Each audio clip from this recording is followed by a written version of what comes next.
Nancy, it's Kevin. You know, ever since our last few moments together, I haven't been able to get you out of my mind. Kevin Owens. Anyway, I was thinking if you weren't doing anything later, we could... Brown hair, medium build, laughing eyes. Oh, you're busy. Sure. Okay, bye-bye. I don't believe this. It's Friday night and I can't get a date. Oh, don't give up. You only got as far as the ends. This is my second time through. Come on, I'm all better, really. I said no. George, we better get going. Look, you're just getting over mono. I don't want you going off to some concert and getting sick all over again. But the doctor said I wasn't contagious anymore, and my temperature is practically normal. Mr. Belvedere, feel my forehead. Oh, it's hot. No, it isn't. Oh, then it's cold. I get so confused trying to keep up with their little stories. You said we could do it as soon as it warmed up a little. Sorry, pal, but you know, we've been planning this trip for a long time. I still can't believe you'd rather spend the whole weekend in some crummy hotel room with Mom than camping out in the backyard with me. You're right, champ, but your mom's making me go. I don't understand it. Last time we went to New York, Dad swore he'd never set foot there again. He had to. It was the only way the police would release you. Leaving now. Don't forget your tickets. All right, you guys, I want you to behave yourselves and listen to Mr. Belvedere. And if you need anything, I left the number of the hotel on the refrigerator. Yes, Mother. All your mom's saying is if you're going to do something wrong, don't get caught, because we don't want to have to come back early. Right, Dad. Bye. Bye-bye, have fun. Hi, Mr. and Mrs. Owens. Bye, Angela. See ya. Hi, Ange. You ready to go? I can't. I'm still sick. Fudge. Well, you can still go. By myself? Gee, I don't know. Do you think I should go, Mr. Butterfinger? I'd appreciate it. Hey, maybe Kevin will go with you. Huh? Go where? To the concert. Gee, I don't know. Oh, it's Huey Lewis. And we wouldn't have to talk or anything. Sure, why not?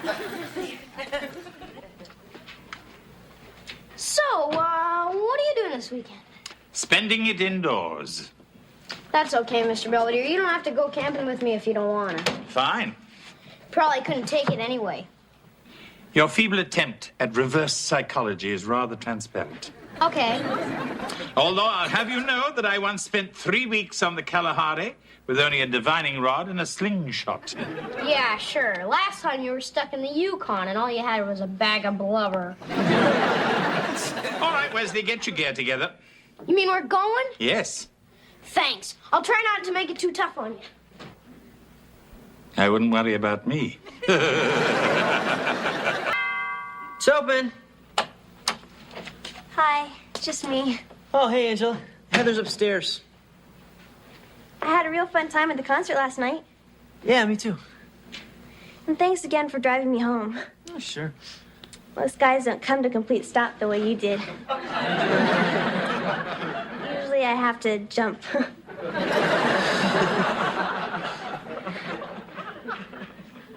Well, I guess I'll go see Heather now. Okay, see you later.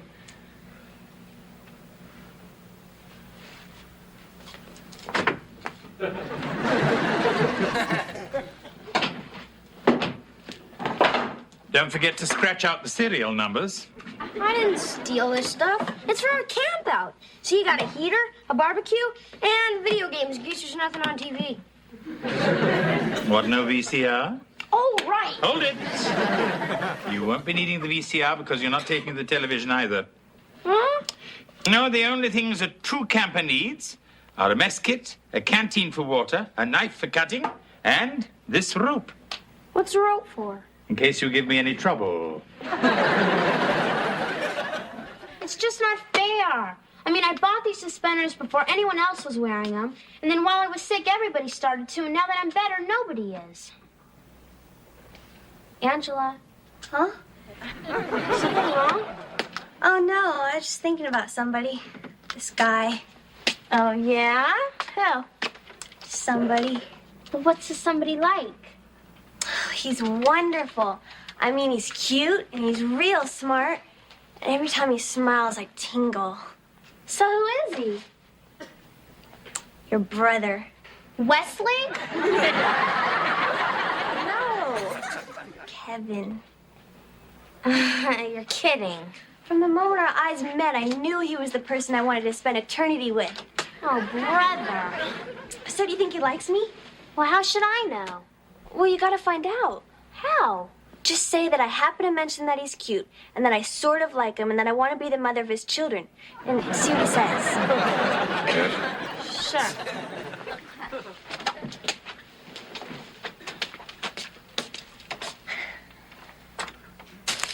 This better be enough rocks. Oh, that'll do. Now, arrange them around the pit, and then you can put in the leaves and branches. Aren't you gonna help? No, I'm still exhausted from watching you put up the tent. Hey, how come I have to carry everything and put everything up while you just sit there and order me around? I have to have some fun, too. Of course, if this is becoming too difficult for you, we can always go back inside. No thanks. Up to you. I'm done. Very good. Now, since I did all the work, I get to light the fire. Wake me when you get it started. Hey, Kev. Hey. Angela told me she had a real nice time last night. Oh, yeah? So did I. So, what do you think of her? I don't know. Do you like her? Sure. Enough to be the father of her children? Hey, I didn't touch her. No. She likes you. A lot. Oh, great. That's all I need. And I kind of think she wants to go out with you again. Well, did you tell her there are plenty of girls my own age I can take out? You mean lie? Look, I tried to talk her out of it. I told her once you get to know him, he's really a nerd. Thanks, Heather. Sure. Got some more wood like you told me. Oh, we don't need it yet. Put it with the rest. I think dinner is about ready. Looks like something died in there. I'm sure it has by now. What is it? Oh, just a little recipe of mine called Backwoods Surprise. What's in it? A few herbs, some wild roots, and some earthworms for protein. Don't let it get cold, they get rubbery. Well? Not bad.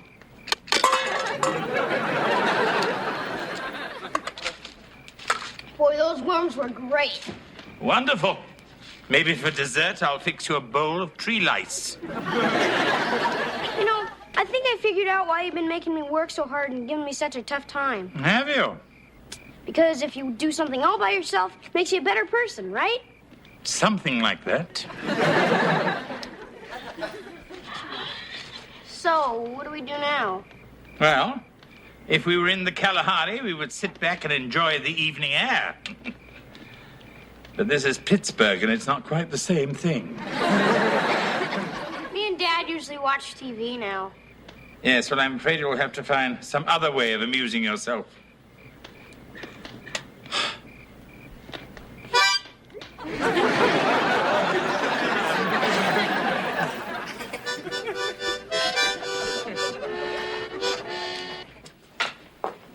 Hi. Oh, hey, Angela. So what you up to? The mayonnaise. I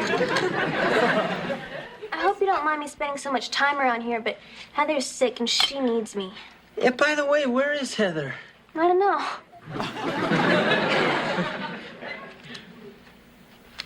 I'm not bothering you, am I? Yeah. Not even a little? Look, I'm gonna go outside now and stir some paint. Can I watch? Look, Heather told me how you feel. I mean, how you sort of... Like you? Yeah. And I'm really flattered. But you understand, right? Understand what? Well, it's just... It's not something that could ever work out. Why not? Well, for one thing, look at our ages. I'm 18 and you're... 16. 16, really? Last month. Well, another thing, you're my sister's best friend. I've known you since you were 10. So? So, I still think of you as this goofy little kid with pigtails and braces. Got him off. Yeah, well, there are a lot of other good reasons, too. Yeah, now I'm gonna go outside and think of some.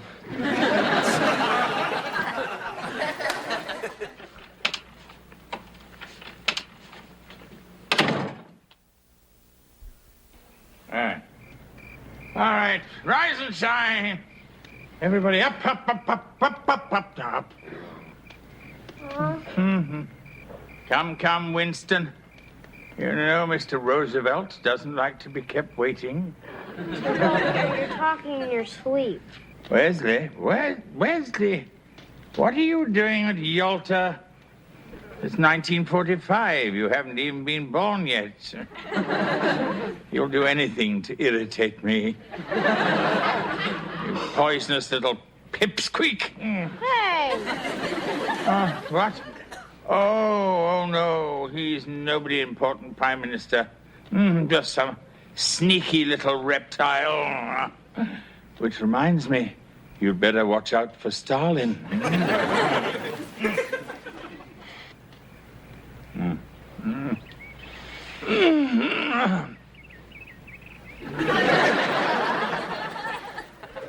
Morning, Wesley. Good morning. I trust you slept well. Not really. Not accustomed to the sounds of the wild, Yeah, some big fat thing kept yapping all night. So, what are you in the mood for today? Revenge. I mean, for that checkers game you won yesterday. Oh. Well, I thought when we'd finished foraging for breakfast, we'd have a little hike. How does that sound? How should I know? I'm just a pipsqueak.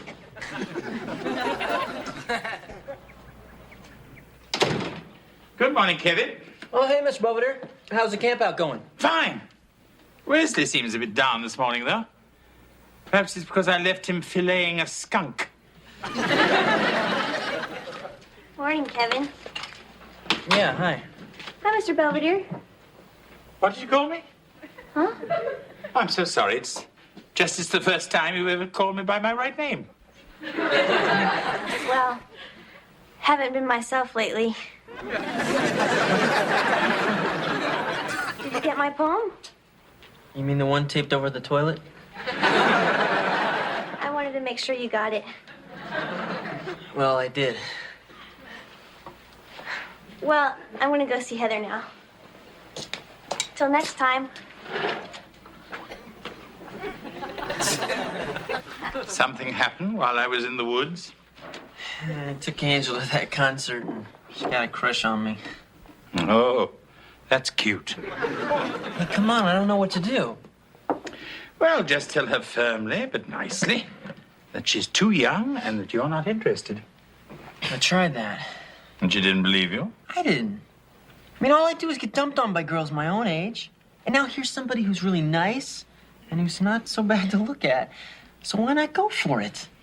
Kevin, do you have any real interest in Angela? I mean, she's a very sweet girl. But she's also an empty-headed scatterbrain who will do anything anyone tells her.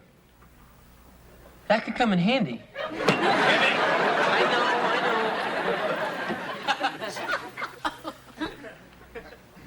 And looking down into the fog-shrouded grave, he saw the hand of old Mr. Sims beckoning to him. Is that it? Wasn't it frightening? Not really. Yes, I suppose most tales of horror pale in comparison to your normal, everyday thoughts. I'm tired. I'm going to sleep. Wesley, you've been in a foul mood all day. What's the matter with you? Nothing. Anyway, I don't want to talk about it right now. No, perhaps you will in the morning. Or maybe before. Come on in. I really can't stay very long. Oh, hey, that's okay. Have a seat. I'll go get that history paper for you. I really appreciate it. You know, I had a real good time tonight. Yeah, me too. I haven't seen Lady and the Tramp since I was a little kid. Yeah, I didn't know it was a cartoon. Here, I hope it helps. I thought you got an A on this. Oh, well, if I told you I got a C, you probably wouldn't have come inside.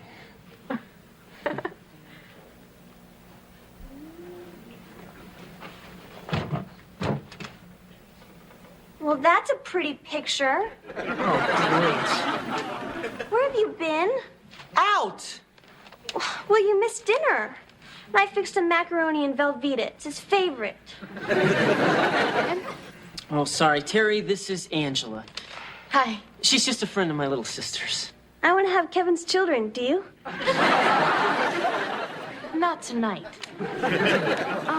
Listen, I'm gonna be going. It's probably past her bedtime. Oh, no, come on, wait a second. Oh, let her go. Hey, come on, you don't have to walk. I'll drive you home. Oh, that's okay. I'm a big girl.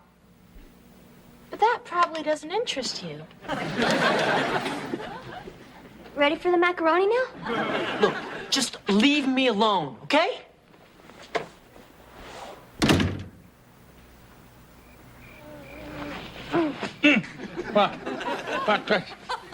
What is it?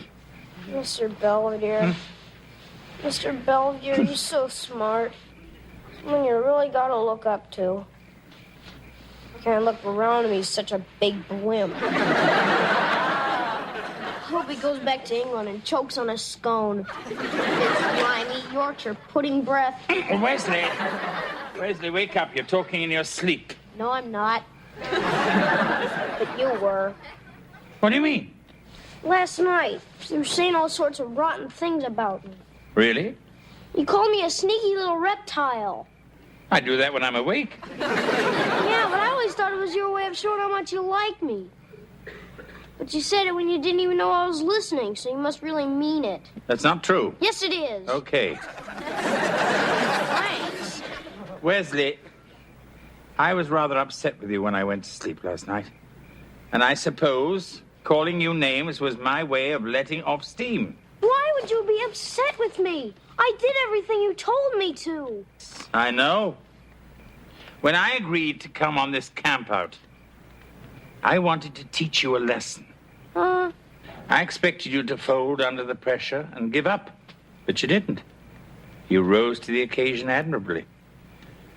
And this irritated Mr. Belvedere no end. I'm sorry, I'll try not to do it again. If you prefer, I'll refrain from calling you any more names. No, that's okay. It's kind of fun when two people really like each other. Right. Well, let's get back to sleep. Okay. Good night, you big blimp. Sleep well, you sneaky little reptile. Bongo butt. That's a new one. Cheeky little snot. What? It's just me. Oh, swell. Came to apologize. Fine, now go away. I know you must have really liked that girl, huh? Yeah, sorta. Well, if you ask me, she really didn't seem like your type. Angela, anybody's my type when I have the house to myself. Sorry. So just stay away from me, okay? You don't know me, you just don't talk to me. And why are you wearing that? If I wasn't, I'd be naked. Don't you like it? Yeah, it's okay. Kevin, what's the matter? You're twitching. Huh? Oh, it's nothing. I pulled a muscle in my shoulder and it acts up every once in a while. Well, maybe it'll help if I rub it. Feel better? Yeah, so cut it out. What's wrong now? Look, maybe it's not such a good idea for you to be here. Why? Angela, you're real sweet, and I like you a lot. You do? Yeah, but maybe not in such a nice way. You know what I mean? No. What I'm trying to say is, all I'm really interested in right now is what guys my age are always really interested in. You mean cars? I mean sex, Angela. I'm talking about sex. Oh. Boy, boy, and stupid me comes in here in my nightgown with nothing underneath and practically jumps in bed with you.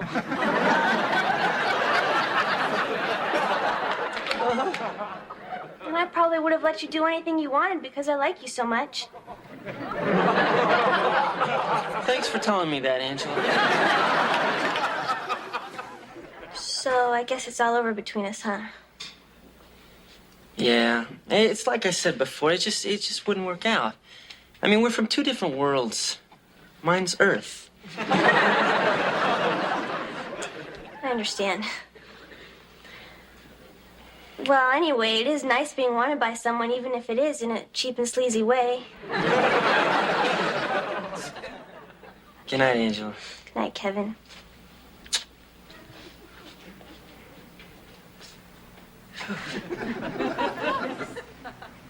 We're back. Hello? Guess they really missed us. Oh, hey, guys, how's your trip? Oh, it was wonderful. Anything new here? Oh, not much. Angela fell in love with Kevin and made him macaroni and cheese, but Kevin had another girl over, and Angela freaked out. So she went up to his bedroom in her nightie and got Kevin real turned on. So everything's okay now, I think. Did we get any mail? Angela, having recovered from her infatuation with Kevin, seems to be back to her old self. This morning, she even called me Mr. Belly Dancer. As for Kevin, I think he demonstrated remarkable tact and self-restraint. And I intend to tell him that as soon as he gets out of the shower. At any rate, Wesley has tired of the rugged life and retreated inside. As for me, I prefer the tranquility of the great outdoors.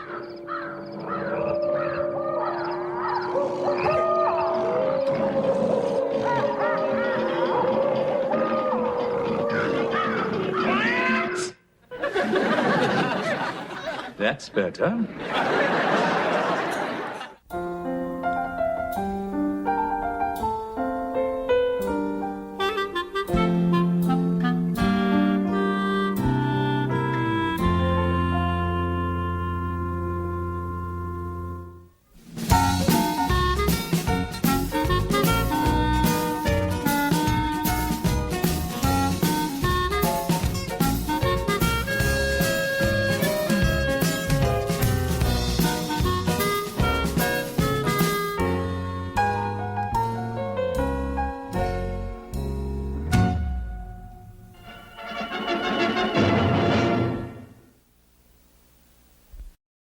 Very tasty, but it'll assure you a seat by yourself. George, you're going to miss your flight. What's the rush? It only takes a half hour to get there. 5 minutes to check in still gives me plenty of time to catch my plane. That's very nice, George. But you're assuming everything will go perfectly, and I find it seldom does. Hey, I already had Kevin gas up the car. I got the plane tickets right here, and you packed my bags. See? I told you.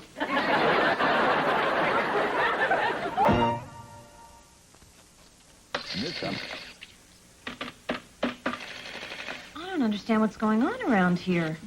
I mean, this family never used to spend so much money on food. Excuse me? Hi, guys. Hi, honey. Didn't you pick your brother up at school? Wes told me you wanted to stay late and do some extra credit. Detention. That's right. Hi. Hi. How was school, Heather? Heather? She doesn't respond to that name anymore. Oh? I'm tired of being called Heather, so I'm changing my name. Oh, really?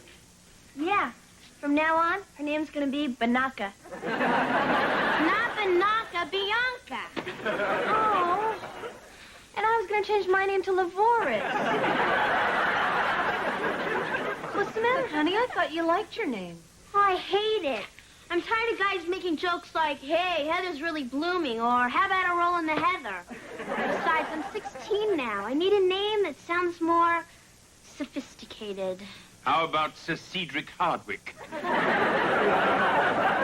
anyway, Mom, you're going to be a lawyer. You can write up some legal thing to make my being Bianca more official. Look, honey, Heather is a very nice name. You've had it all your life, so why don't we just keep it for the time being? I don't know what the big deal is. Me neither. Haven't you ever wanted to change your name, Mr. Baby Boomer? With you around, I don't have to.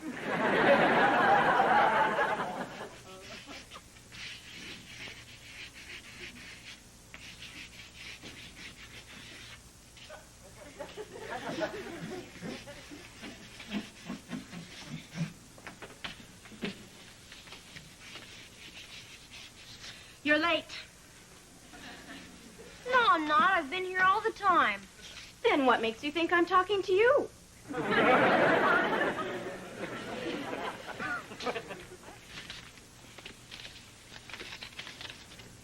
Wesley Owens.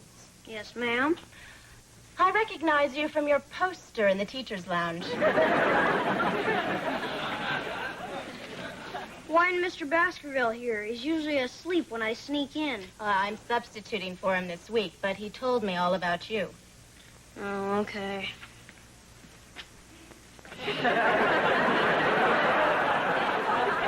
That won't be necessary. I trust you. Thanks. So anyway, what's your name?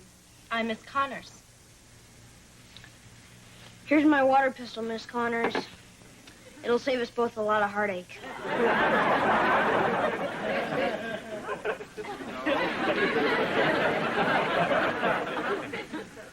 Hi, Mr. Belvedere. Hello, Mrs. Owens.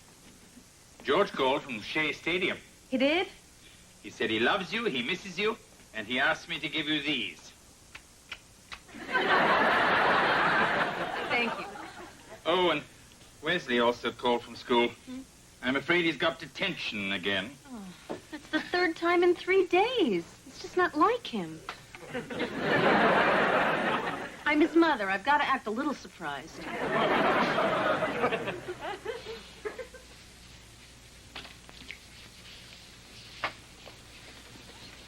Hi, it's me again. All right. What'd you do this time? I sort of started a food fight in the cafeteria. I saved you some tapioca. Thank you. Sure. I'll go take my seat now and think about what I've done. Fine.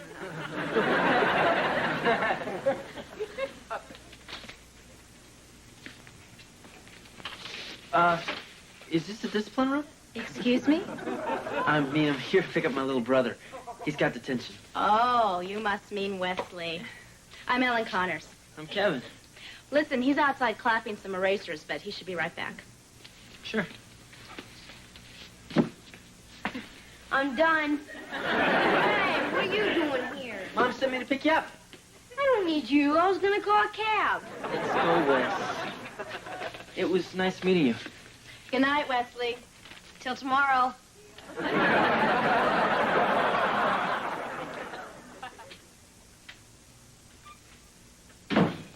Oh, hey, Mom. Where have you been? That depends. What have you heard? Just sit down. I want to talk to you. Yes, ma'am. Now, what is going on with you and all this detention? I don't know. I'm not acting any different. Maybe they're just getting better at catching me. Don't you get smart with me, young man. Now, Heather said your teacher called. She's coming over. Miss Connors? She's coming here? Wesley, I don't know what's gotten into you, whether it's because your father is out of town or what, but I'm you can't sorry, keep... Mom. I'll be good from now on. I promise, but I gotta take a bath now. Bye.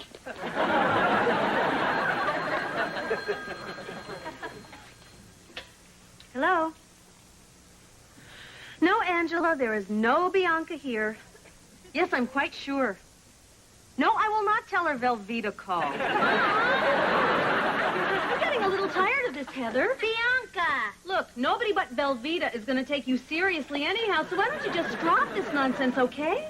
Dinner in 20 minutes, Mrs. Owens. Thank you, Mr. Belvedere. And please lay the table, Bianca.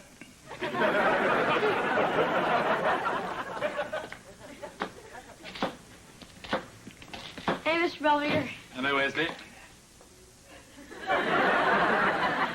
I didn't know we were dressing for dinner. I've watched stuff like this before. Yes, but only in court.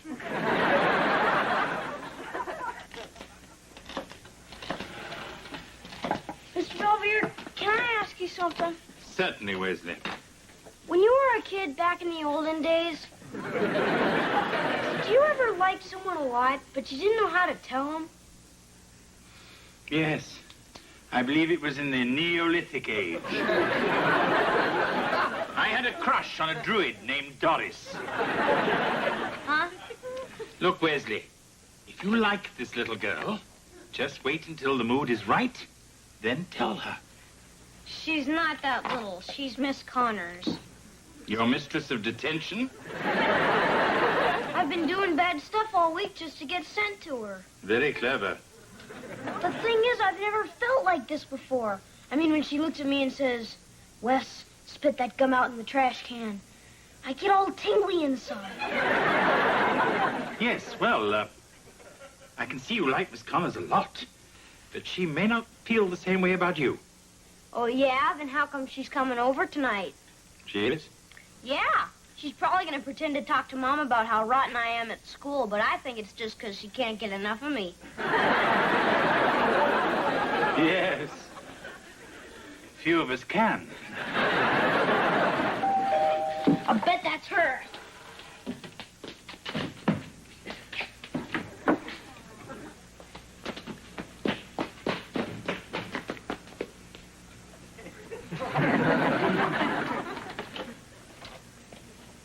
Oh, hello, Wesley. Hello, Miss Connors. What a pleasant surprise. Please, come in. Thank you. Good evening. That's Mr. Belvedere, my butler. Perhaps you'd like to take her coat? Well, actually, I won't be staying. Huh? Hi, Ellen. Hi, Kevin. Thanks for picking me up. Well, listen, we better get going or we're going to miss the movie. See you, Wes. Yeah, bye, Wesley.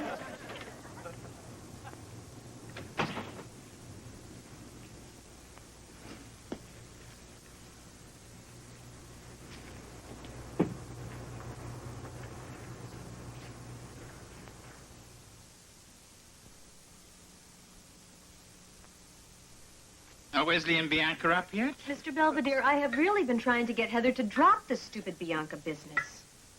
You know, I think if you just go along and not make an issue of it, Heather will be herself again in no time.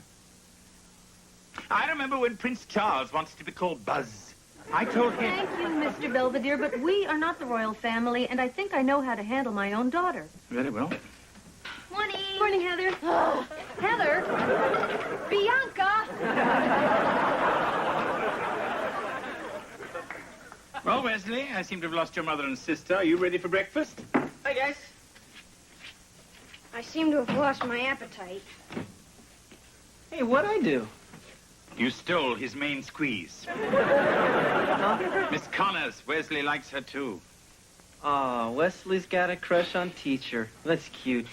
Yes, it'll be even cuter when he tampers with your brakes. Hey, come on, what am I supposed to do? I really like Ellen. We're going out again tonight. Oh? So, I'll see you later. Hopefully. I had a really nice time tonight. Yeah, me too. And I hope you didn't mind us taking your car. I have my reasons. Okay. So, listen, you sure you can't come in for a minute? No, I still have some papers to grade. Okay.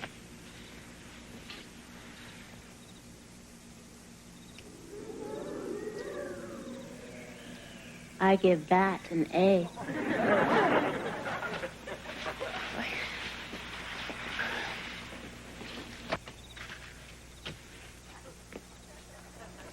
Hello, Kevin. You're up kind of late, aren't you? I couldn't sleep. Oh. So how was your date? Oh, you know, the usual. No, it wasn't. You were doing good. I saw you kissing her. Hey, look, Wes, Mr. Belvedere told me how you sort of like Ellen. Yeah, so? So I understand how you feel. I mean, when I was your age, I had a crush on my teacher, too. So what happened? Did Dad start dating her? Come on, Wes. There's no reason why she can't be both our friends. We can share her. I'm not kissing her after you did. Wes, I'm not She started saying... to like me, too, until you horned in. And she's only seeing you because I can't go out on school nights. All right, look, Wes, I'm sorry you feel bad. But I'm gonna keep seeing her, and you better just accept that, all right? Sure. You're not my brother anymore.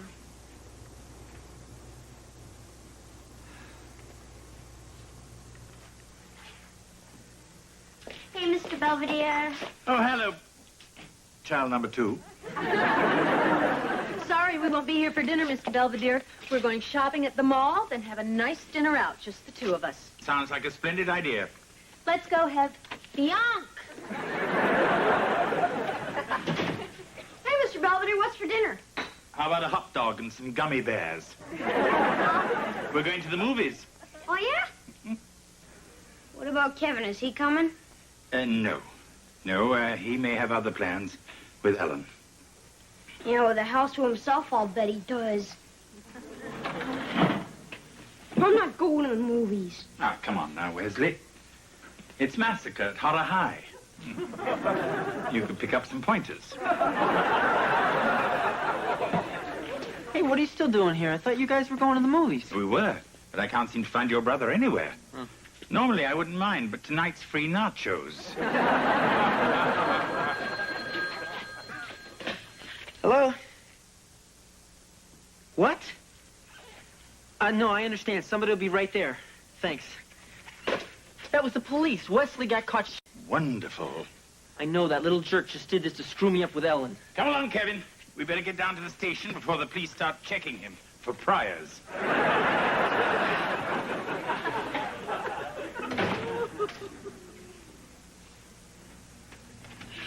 That was easy.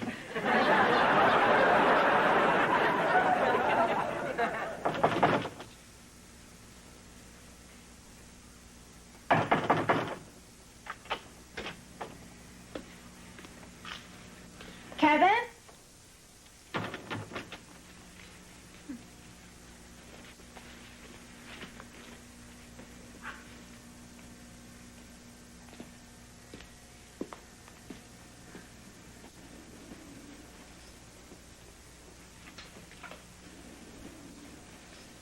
Oh, hello, Miss Connors. I hope you like root beer. It's higher, 71. Wesley, where's your brother? Oh, Kevin, I'm afraid he was called away unexpectedly. Some problem with his ex-wife and 3 children. Oh, I see. But there's no sense in letting a beautiful night like this go to waste. Why don't you sit down? And I'll go check on the beefaroni. All right, you speaking little snot face, where are you? Oh, Ellen. I didn't mean you. How are the wife and kids? Hey, what are you guys doing back so soon? The police downtown said they'd never heard of you. I assured them they would in the future. All right, Wes, what do you think you were doing, huh? You said we could share. What? So I got this bum down at the arcade to call up and say he was the police, and you fell for it. So ha ha. I'm really sorry about all this. Oh, it's okay. Wesley was a perfect gentleman. Only because you two got back so fast. Well, listen, it's still early. We could still go get something to eat if you want. Hey, maybe she still wants to eat with me. Wes, knock it off. What's the matter, Kevin? You afraid to let her decide? You afraid she might choose me, huh? We'd better go, Kevin. But thank you for a very nice evening.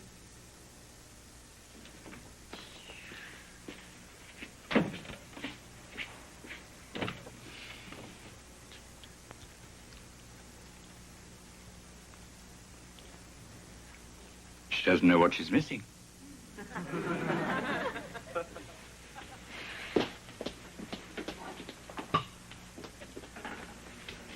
Oh, hey, Miss Belvedere.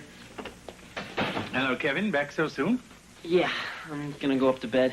You know, Wesley's taking his busted romance rather hard. Well, that's tough, because he's a little creep, and I'm through talking to him. Oh.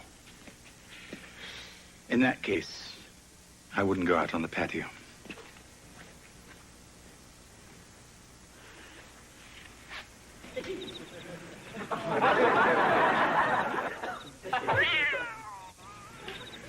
Sorry.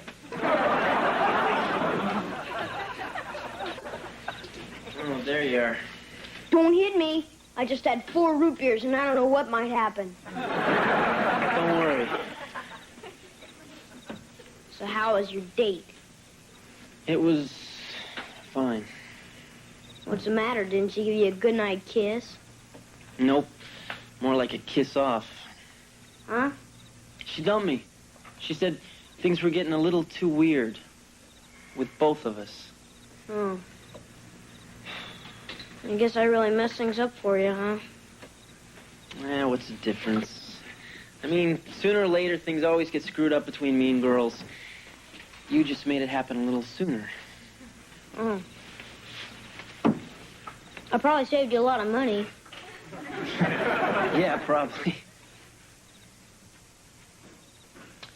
Well, you don't have to worry about me anymore. I'm giving up older women. Well, thanks. And I'll try and stay away from 10-year-olds. You'd better. You know, if you think about it, this is the first fight we've had in a long time. Yeah, it is. I don't even remember what the last one was about. It was that $50 loan. Hey, I'm gonna pay you back. I know. Come on, let's get you in bed before Mom gets home. Okay. Oh, and in case I didn't mention it, you're my brother again.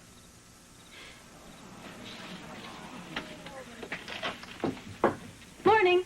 Morning, Mrs. Owens. And how did things go last night with you and what's her name? I don't know. I tried talking to her, but I just can't get through to her.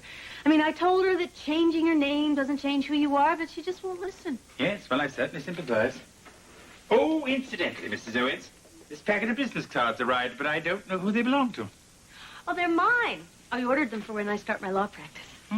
M.L. Cameron? Marshall E. Cameron. I'm going to be using my maiden name. Oh. Well, you see, it's different with me. I'm doing this for professional reasons. Of course. When did these come, anyway? 2 days ago. I've been waiting for the right moment. Right moment for what? Maybe you should ask M.L. M.L. You're changing your name? Heather. Oh, sure. You can change your name to anything you want, but I've got to keep the same old stupid one. It is not stupid. Look, honey, before you were born, we had a name all picked out for you. Raymond. The way you were kicking, we were sure you were going to be a boy. So it sort of caught us by surprise when you came along. Oh. But when your father saw you for the first time, he just smiled and said that you looked like a little bit of Heather. Because it was so small and delicate? No, because you were all purple.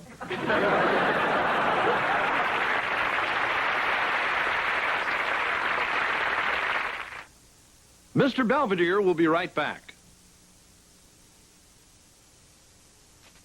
Michael Jordan has 6 seconds to tell you about the McDonald's. At any rate, both Kevin and Wesley seem to be over their mutual infatuation with Miss Connors. Although Wesley seems to have developed a new inamorata. He's been feigning various illnesses just to see Miss Dixie, the new school nurse. As regards to Bianca and ML, that trivial little problem seems to run its course. Why can't people be happy with who they are? I'm perfectly happy with my name, Lynn. Lynn? Maybe I'm more of a Steve. Or a Biff. No, Spike.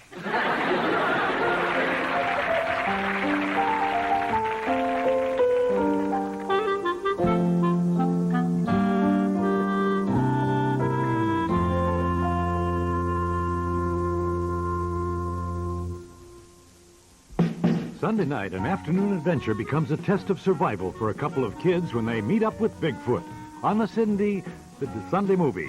You remember your first dance? Kevin does on the Wonder Year, Tuesday. Stay tuned now for Family Man.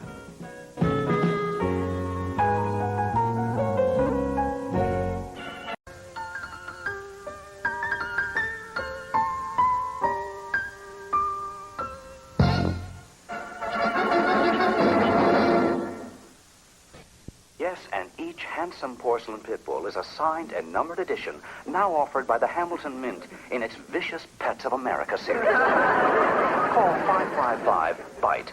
That's 555-BITE. Operators are standing by. I think I'm going to get that. You sure it won't scare the glass poodles? I've got to do something to get my mind off this stupid bar exam. Hey, look, you studied real hard, and I know you passed it. Right. Anyway, ordering vicious knickknacks isn't going to get the letter here any faster. I know. But listen, if you really want to get your mind off it, I got a little idea. Yeah, that might kill a few minutes. Come on, Mr. Belvedere. You can't eat the last cupcake. It's not fair. All's fair in love and junk food, so buzz off. Mr. Belvedere eats all the good stuff, and I never get anything. Nonsense, Wesley. I left you an unopened carton of prune yogurt. Did you guys hear something? Maybe it's the mailman. Hey, Marcia, take it easy. Hey, Mom, look who we ran into. Oh, my God. It's the mail. Is there anything for me? Yeah, and it looks pretty official. You are due for a checkup and cleaning. Dr. Mendelbaum. Very funny. Oh, then there's this one from the State Bar Association, but it's addressed to a Ms. Marcia Cameron. That's it. What are you calling yourself that for? It's her maiden name. I think it's very feminist. I think your mother would like to see that. Oh, what an interesting stamp. Thank you.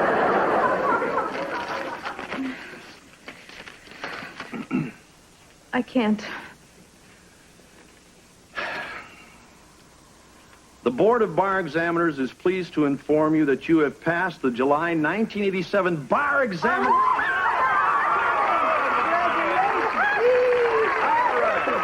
Board records also indicate that you meet character requirements and thus have met all requirements for admission to practice law in the Commonwealth of Pennsylvania. Well done, Mrs. Lawyer. Well, I don't know what to say, except I could never have done it without you behind me, and I love you guys. So we're gonna go out and celebrate? Yes, in anticipation of this moment, I cleverly neglected to prepare dinner. Great. Let's go out for pizza. My treat. You too, big guy.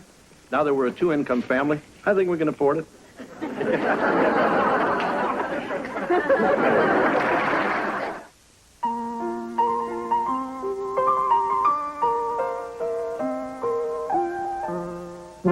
Streaks on the china never mattered before. Who cares when you drop kicked your jacket as you came through the door? No one glared. According to our new rival, life is more than mere survival, and we just might live a good life yet. Morning. Good morning, George. Would you like some eggs? No, thanks. I'll just have some of that pizza from last night. That's not a proper breakfast. You're not giving the children a very good example. Yeah. Besides, I ate it already. Hey, listen to this. It says here there's 35 homeless people living outside the mall. Well, maybe we should send them some food or blankets or something. Yeah, Mr. Belvedere, why don't you send them one of your sweaters? They gonna wear it or live in it? Well, I'm all ready for my first interview. How do I look? Hey, great. Yeah? Yeah, you look just like Miss Steckler, the librarian, except her butt is bigger. Wait, Mom.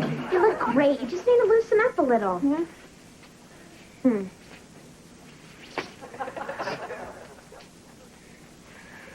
There. Thanks. It's just that Dawson, Metcalf, and Bach is one of the best firms in the city, and I want to make a good impression. Well, then maybe one more button. This is it. Wish me luck. Ha! You're gonna knock it dead. Good luck, Mom. And remember, if you get nervous, just take a deep breath and think of England. I've never been to England. Then think of Altoona, but don't take a deep breath. Morning, Kevin. Just in time for breakfast. Oh, no, thanks. I'm late for school. I'm just going to have some of that pizza unless somebody got to it first. Was that supposed to be funny? Another little joke about my weight. Another portly pun. Sorry. Well, let me tell you something. I've had it up to here. Or out to there.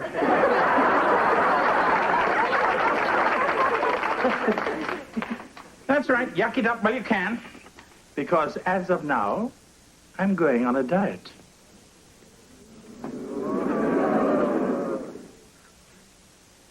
I see here, Ms. Cameron, that you graduated from the University of Pittsburgh. Yes, sir. That's right down the block, isn't it? Now, what kind of law did you intend to practice? Why, United States law. I think what Mr. Dawson means is, in what area of the law do you hope to specialize? Oh, well, I think I would be fairly open in that. I'd be willing to pursue any area where I was needed by the firm. So you're saying you have no preference whatsoever? I guess I'd prefer whichever one makes the most money. I see that you graduated in a class of 278. Where did you place in that class? Well, I wasn't exactly in the top 10, but I wasn't in the bottom 10 either. Which 10 were you in? I was 76. You know, like the trombones. Thank you, Ms. Cameron, for coming in. I think we have all the information we need. Can I just say something in my own defense? I wouldn't advise it. It's just that this is my first interview and I'm a little nervous. But if you'll just give me the chance, I know I can make a real contribution. We'll certainly keep that in mind. Good day, Ms. Cameron. Sorry I'm late. I got held up in court. The tennis court, but don't tell them that. This is our wayward partner, Doug Metcalf. Hello. I take it the Sunshine Boys have been raking you over the coals. Oh, no. Everyone's been very nice. Really. Well, she certainly has the makings of an attorney. She can lie with a straight face. Goodbye, gentlemen.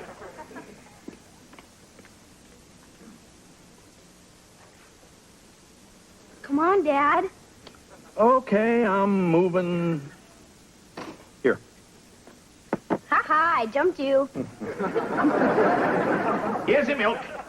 It's a lot more fun playing with cookies. Hey, Belvedere, you want next game? We can use ding-dongs. Have your little fun, but I'm sticking to my diet. Hi, guys. Hey, honey. Hey, Mom, did you get a job yet? Not yet, honey. Come on, Marsh. It's only been a couple of days. No. But every interview is the same thing. If you didn't graduate from Harvard or Yale, they don't even want to talk to you. The only place that's half interested in me is at the mall. And I won't work someplace called Legal Hut. Ms. Cameron, Metcalf, Dawson, and Bach. Hello? Yes, this is Marcia Cameron. Oh, really? Yes, that would be fine. Thank you. Goodbye. We start tomorrow.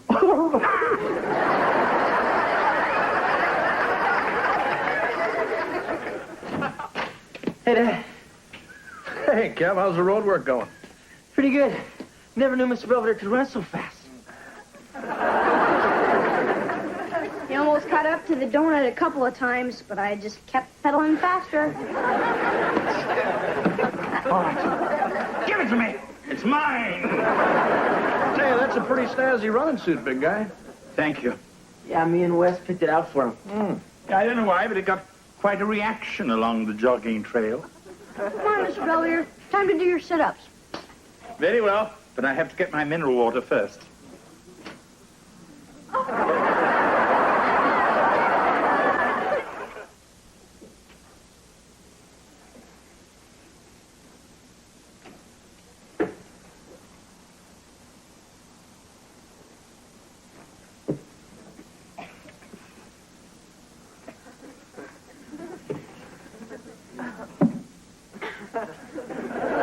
I'll be down in a minute.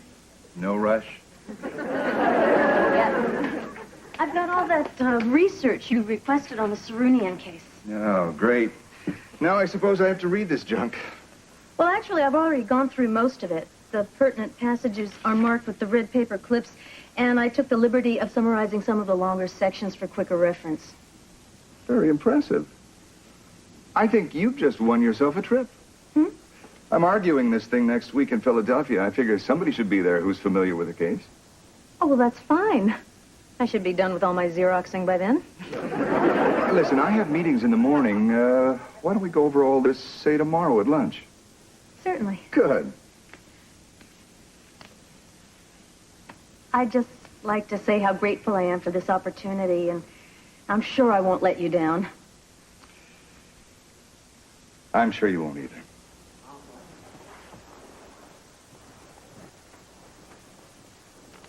Hi, Miss Belvedere. Hello. Can I have a snack before dinner? Certainly. Yeah, I went to that donut shop on the corner. Went out of business. Yeah, it's the third one since you went on your diet. Yes, I know. I just got a nasty letter from the Small Business Administration. I gotta hand it to you, Mr. Belvedere. You're really sticking to this thing. It's quite easy once you know the trick. Hey, all the food's gone. That's the trick. Anyone for more kelp? I'm still working on my tofu croquettes. Hey, this isn't fair. First you get rid of all the good junk. Now we can't even have a regular dinner. We're having brown rice pudding for dessert. I'm sorry the rest of you have to suffer, but I have found that willpower alone isn't quite enough. We understand, big guy. And it won't kill us to eat healthy for a while. Right, gang? I promise you it's only temporary until I get down to my fighting weight. If he's not a sumo wrestler, we're in big trouble. I'm home. Hey, Mom, how was work? Yeah, did you put any scum back on the street? Not yet, honey. I'm sorry I'm late for dinner. No, you're not. So, Miss Cameron, you a partner yet? No, not yet. But they do want to send me out of town already. Huh? Yeah, I'm supposed to go to Philadelphia with Mr. Metcalf on Wednesday for a couple of days and nights. Oh. But if you have a problem with that and don't think I should go, I won't. Hey, you're a lawyer now, and you got to do this sort of stuff, and I just got to get used to it. Thanks, honey. I mean, what'd you think? Old George wouldn't let you go out of town to help some guy with his briefs?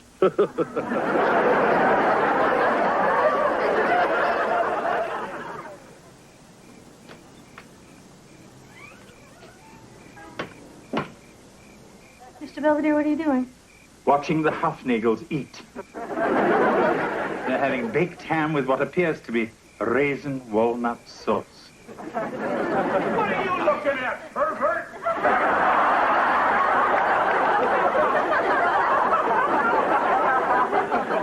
And they were just about to start dessert.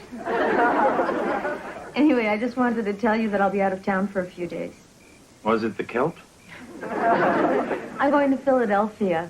I've been asked to help one of the partners try a case. Well, and in your first week, they must have big plans for you. I think one of them does. Mr. Belvedere, what would you do if the man you were working for started to make advances? I'd simply say, George, I'm not that kind of housekeeper. I take it someone thinks that Philadelphia could be more than a business trip. Mr. Metcalf, I just don't know how to handle it. Very simple. Just tell him you were hired for your legal expertise and not your bedside manner, and he should remember that. Thanks anyway.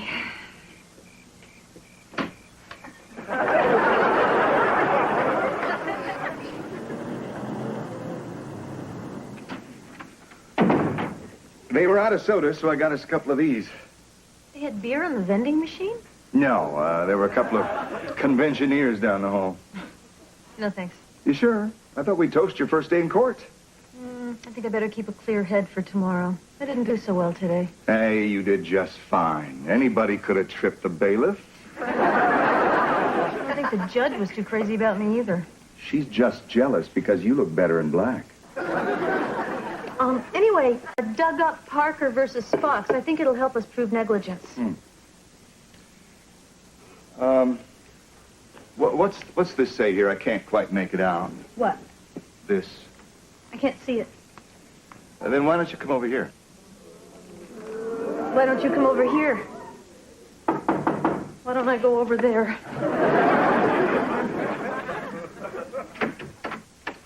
service. Since we were working late, I thought I'd order us a little snack. Would you like to open the champagne, sir? No, that's okay. I can take it from here. Thank you, sir.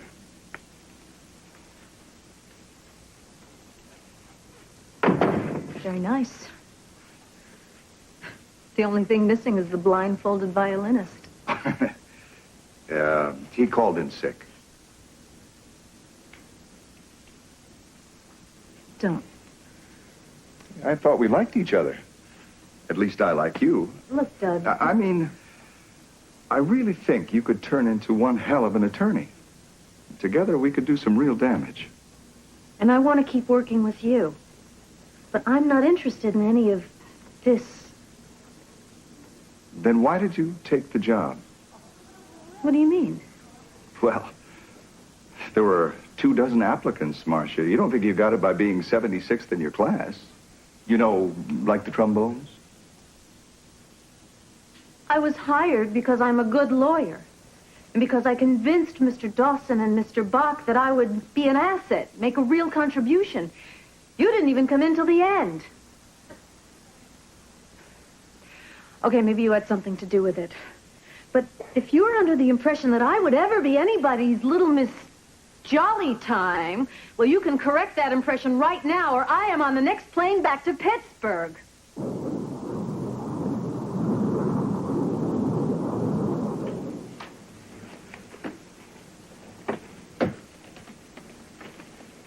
I'm home.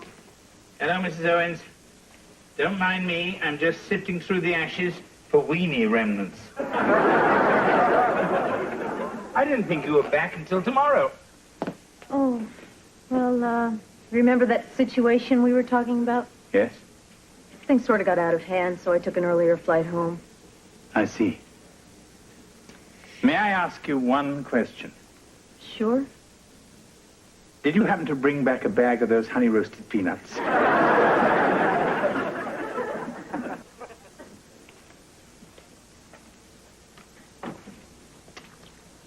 Forget it, Belvedere. They're mine. George, it's me. Hey, what are you doing back? You win the case already? No, but I lost my job. Huh?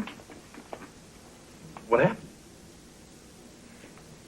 Well, I'll tell you that you have to promise not to get upset. Okay, I promise. You won't try to take revenge? Okay. Remember that joke you made about helping Mr. Metcalf with his briefs? Yeah? That's pretty much what he had in mind. Oh, really? George, take it easy. Nothing happened. Oh. So you okay? Yeah, I'm fine. I guess I knew all along I didn't get the job for my brains, but I just didn't want to admit it to myself. I am so stupid. Even to think for a second that a law firm like that would be interested in someone like me. Hey, counselor, I don't want to hear that stuff. I mean, you're going to be a great lawyer. And if Huey, Dewey, and Louie don't know a good thing when they see one, then somebody else will.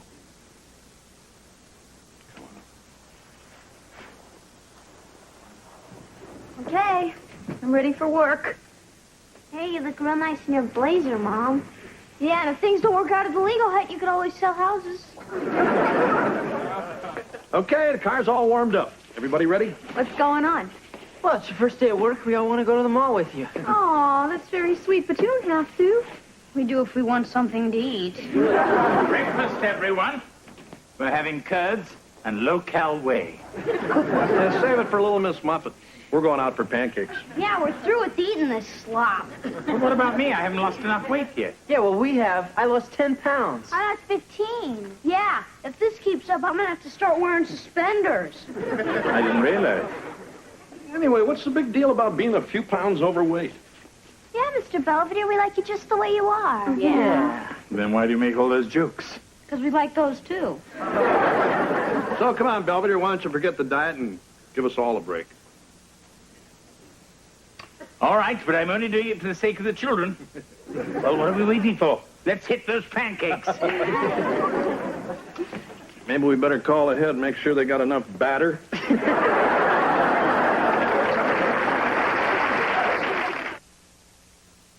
Mr. Belvedere will be right back. Marcia has successfully completed her first day at Legal Hut, and she's already acquired her first client. Someone is suing Corndog City after he swallowed the stick. At least that's what she thinks he said. As for my diet, I've made an agreement with the family. I'm limiting myself to 3 meals a day, and they're limited to 3 wisecracks. As a gesture of goodwill, George even bought me one of those new talking scales.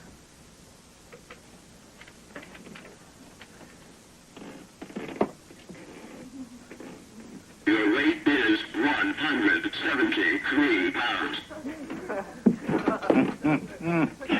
Remind me not to get that fixed.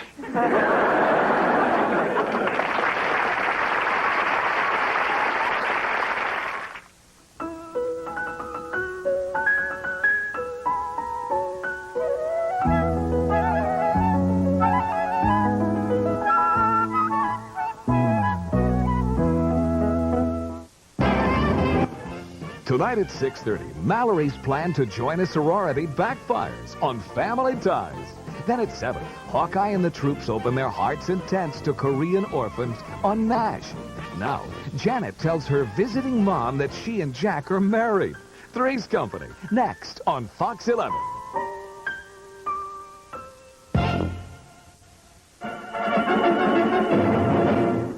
Here you are on your first day of kindergarten in your cute little polka dot dress. I look like Petunia Pig. Yeah, but you were our Petunia Pig. I found it! Mom, I thought you got rid of that. I kind of remember this being bigger. Where do you want the 3 wise men? Oh, I don't know, honey. Why don't you just put them away in the manger till I figure out something to do with them? Either I'm really out of shape or Larry, Mo, and Curly here been scarfing ding-dongs all summer. Oh, look. It's Aunt Millie's popcorn ball elf. I hate that thing. It gives me the creeps, and it smells bad, just like Aunt Millie. At least it doesn't have a mustache. Hey, come on, Marcia. That thing's got to be 30 years old. I don't care. She worked hard on it. Oh, look, a piece is missing. Yeah, don't you remember last Christmas when Mr. Belvedere chipped his tooth? Oh, Merry Christmas. Wow, what a big tree. Not to mention heavy. It's a beauty, all right.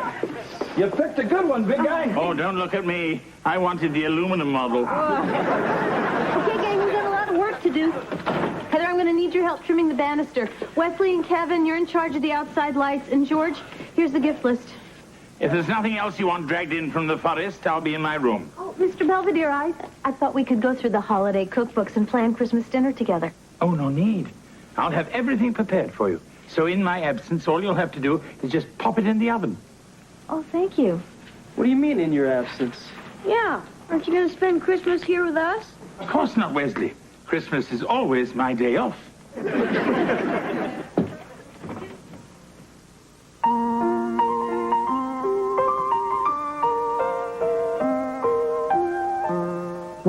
Streaks on the china never mattered before. Who cares when you drop kicked your jacket as you came through the door? No one glared. According to our new rival, life is more than mere survival, and we just might live the good life yet. That in November, our neighbor's dog Gunther jumped over the fence and got our little Charo in the family way. So if you know anyone who would like an adorable puppy, half St. Bernard, half Chihuahua, just let us know. Merry Christmas, Marge and Gower Drobish. Oh, look, they sent us a picture of the pups. Oh!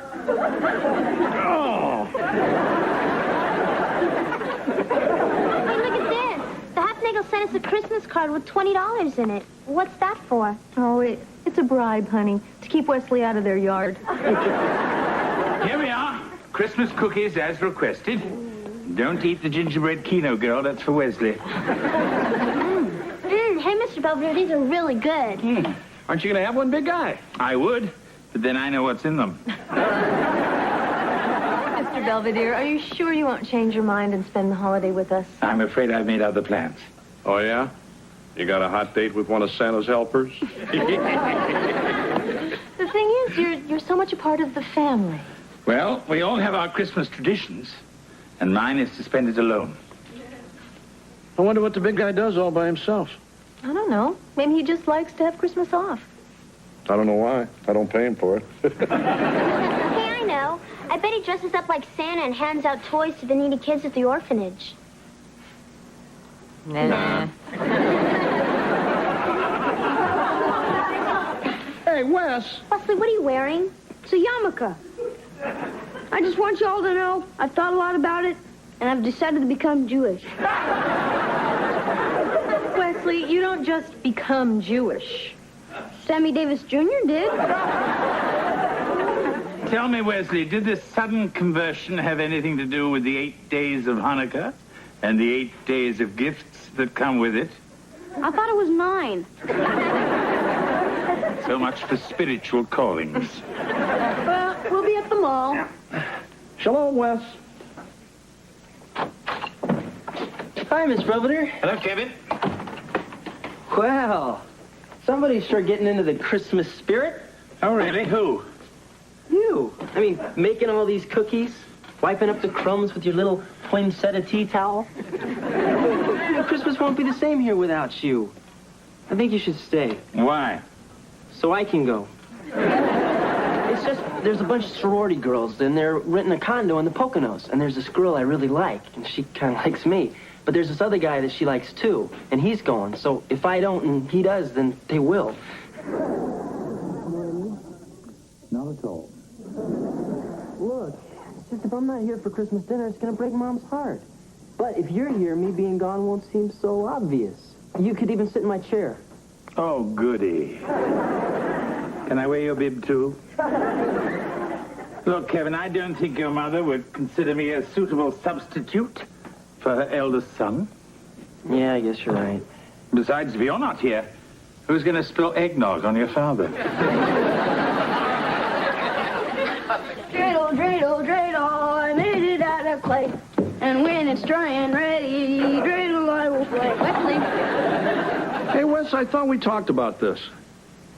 Well, I'm supposed to light a candle for every present I want. Wes, that's not what Hanukkah's about at all. Well, Joey Goldstein lights candles at his house, and he's 3 presents ahead of me already. That's because it's Joey's religion, pal. He lights the menorah to commemorate the rededication of the temple in Jerusalem. It symbolizes the steadfastness of the Jewish faith under oppression. Sandy Koufax told me that. Anyway, you're just doing it to get stuff. Yeah, but I figured it was worth a shot. Listen to me, young man. If I were you, I'd start thinking more about giving than receiving, or you're going to wind up not celebrating anything.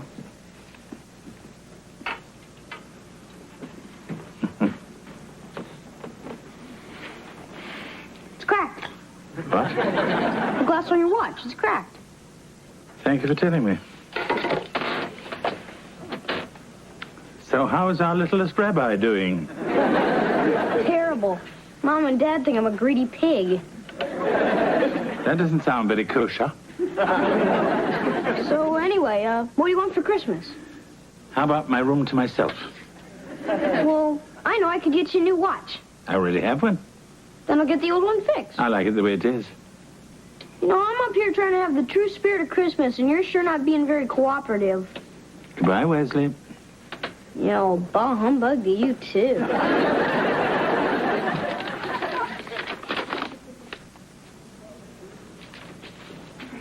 Hi, Mom. Oh, don't look. I'm wrapping your present from Santa. Oh, don't worry. I won't look. Oh, come on. Now, it wasn't that long ago that you still believed in Santa Claus. Mom. In fact, I still remember the day that you gave Johnny Kruger a black eye for saying that Santa wasn't real. No, Mom, that was the day you told me Dad was a tooth fairy. Oh. Oh, sure. Mom, Can I ask you a question? It's kind of important. Oh, honey, anything you want to get me is fine. Huh? You know, the greatest gift any mother can have is just to have her family together at Christmas. Yeah, well, what if one of the members of that family wanted to go skiing instead? Well, it's just the Alpha Phis have got this place up in the mountains, and I was kind of thinking I'd like to go. Oh, I see. Well, you're 19 years old. You're old enough to make your own decisions. So, if you would prefer to spend Christmas with your friends rather than with your own family, that's perfectly all right with me. It is?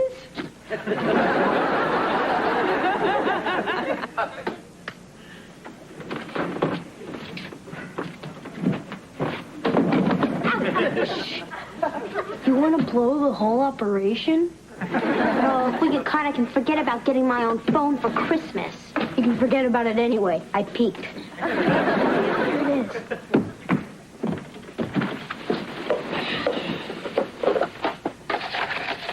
Isn't it a neat watch?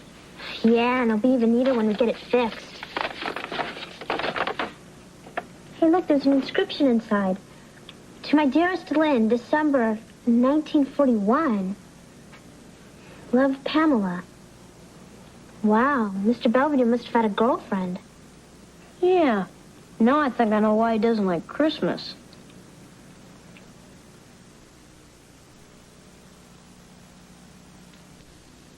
My brother Reginald has been called up to the army. I must take care of his children. Leaving London tonight for Sheffield. With this Christmas gift, remember me and our time together. God bless you and keep you safe from harm. Love, Pamela. P.S. Did you finish the peanut brittle? What's the matter? What are you crying about? That. So tragically beautiful. Huh? Oh, Wes. This Pamela was the great love of Mr. Belvedere's life. I thought it was Oreos. I mean, it was during that black and white war you see on PBS all the time. Mr. Belvedere was a dashing cavalry officer, and she was this beautiful young daughter of the Duke of Earl or somebody, and they were going to be married. But the war came, and Mr. Belvedere went off to be a hero. And when he came back, he couldn't find her. And she thought he was dead. So she became a nun, and their love could never be. And that is why Mr. Belvedere hates Christmas. That makes sense. Come on, Wes, get off the phone. I have to call Angela. You can. I'm talking to Sheffield. You mean like in England? Yeah. I'm trying to find Mr. Belvedere's girlfriend. You're crazy. All that stuff happened over 40 years ago. So? So you can't just pick up the phone and expect her to be there. Grow up.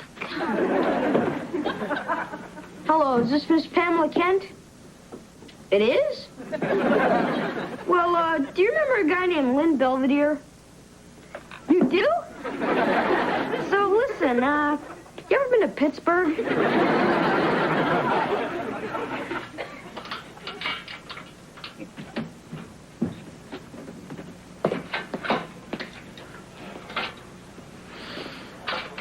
Still at it? I don't believe this. The guy at the store told me this thing was so easy to assemble, even a monkey could do it. Maybe you should hire one. Anyway, I thought that Wesley already had a bike. Oh, no, this is for Marcia. She says she needs it because her butt's starting to droop. Well, it happens to the best of us. Good night. Hey, Belvedere. Yeah? Did you say anything to Wes? Well, I mean about Christmas. 1 minute he's hocking me for all the stuff he wants. The next thing I know, he's saying don't get him anything. All he cares about is something he's getting somebody else. I didn't do anything. Maybe the boy simply had a sudden burst of humanity. Oh, yeah, right. You know we're standing under the mistletoe? Don't even think about it.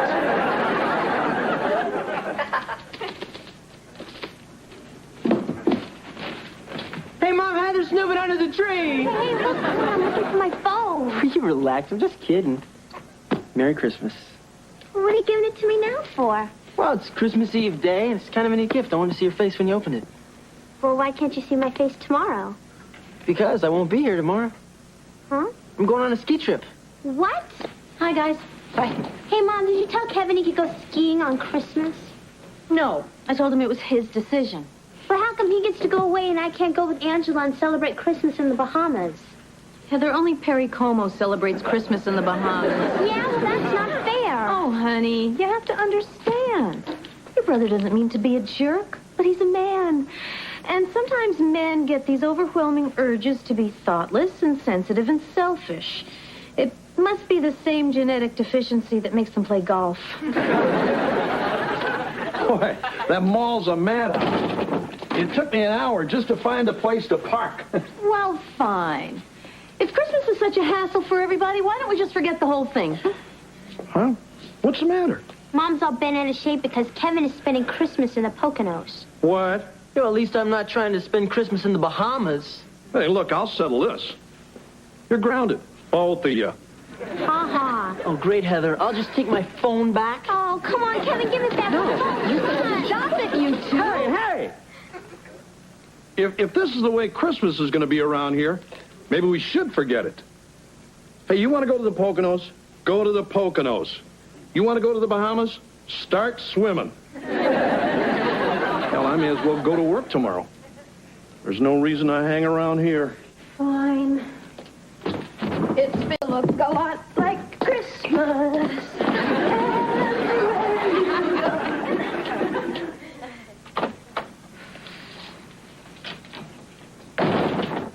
What's that? It's the Christmas lights. I took them all down. Already? Sure. I figure our Christmas is over. Why wait till August?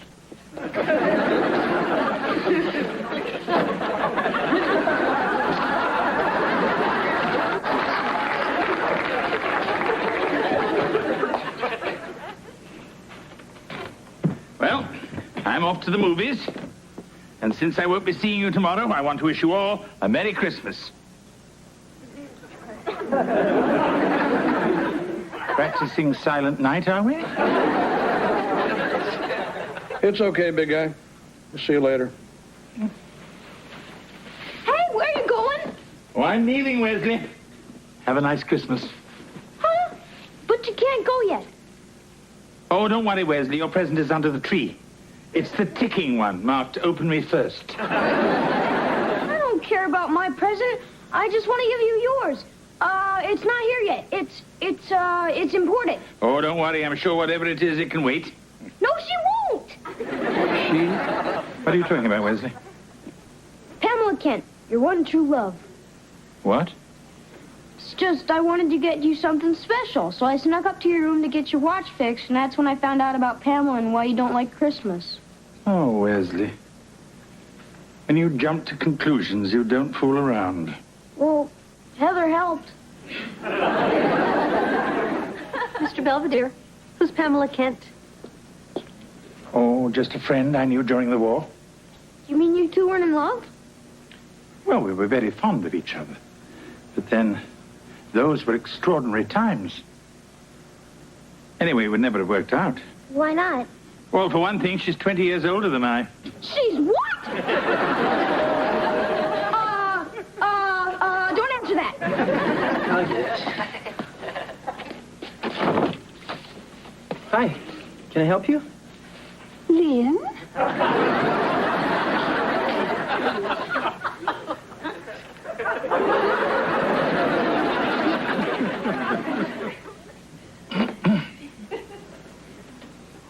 So, long time no see. Yes, quite.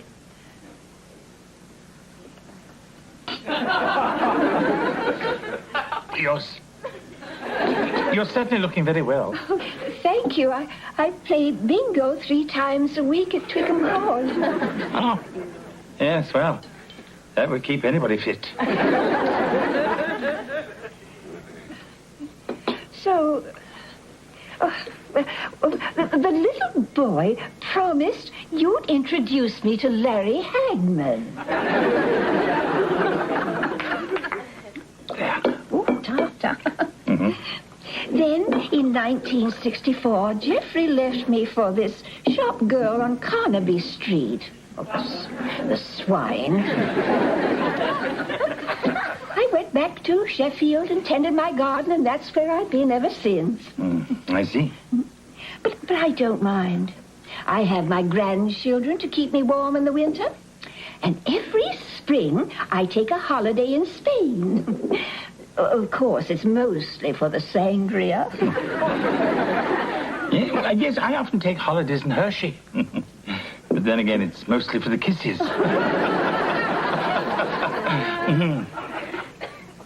Is there anything wrong? No. It's the way you looked at me just now when you smiled. It reminded me of that afternoon during the Blitz when the bombs were falling and they evacuated the Hyde Park Hotel. You threw me over your shoulder and whisked me up the fire escape to the Queen Anne suite. If I remember correctly, that was quite an afternoon.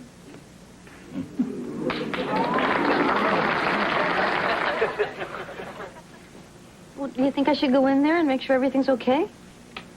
I don't know. They've been in there almost an hour.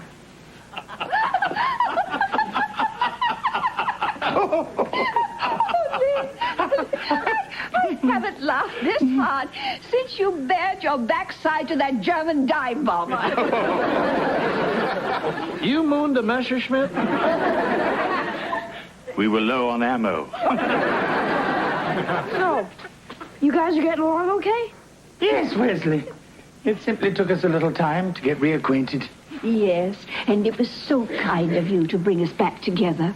You know, your son is a very thoughtful and generous young man. Yeah, we know. I especially like flying first class.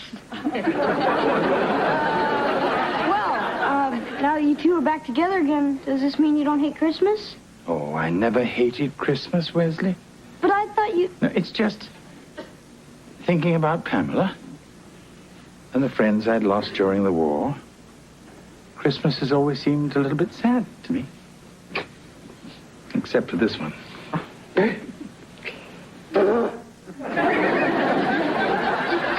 It's my hay fever. The snow brings it on. Yeah. I think I got the same thing. I think we all do. Now, if you good people would be kind enough to excuse us, Lynn has promised to treat me to a Christmas dinner at the best hotel in Pittsburgh. We may even try to relive some of the high points of the Blitz. Well, bombs away. Good night, everyone, and Merry Christmas. Merry Christmas. Look, I know I haven't exactly been Kris Kringle lately, but I want to wish you all a very Merry Christmas from the bottom of my heart. Merry Christmas, Belvedere.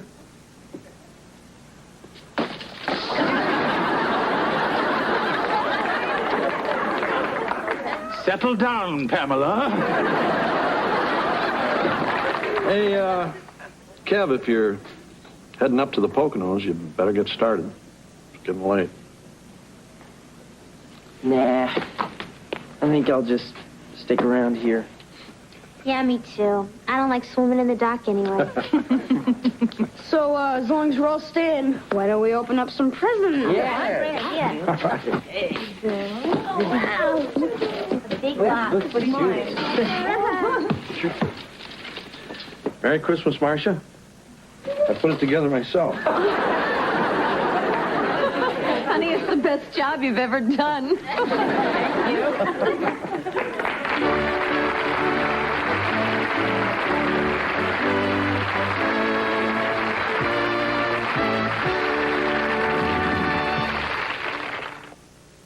Mr. Belvedere, we'll be right back. Pamela is safely back home in Sheffield. When we parted, we promised to meet again in another 40 years. The Owens family was thrilled with their gifts. They are presently at the mall trying to avoid each other as they exchange them. And speaking of the spirit of Christmas, Wesley, with only a few days left between him and a 6-month grounding, is frantically trying to raise the money to cover Pamela's airfare. What he doesn't know is that I've already paid George Beck. But why should I tell him that? I mean, I love him. But that doesn't mean I can't have any fun.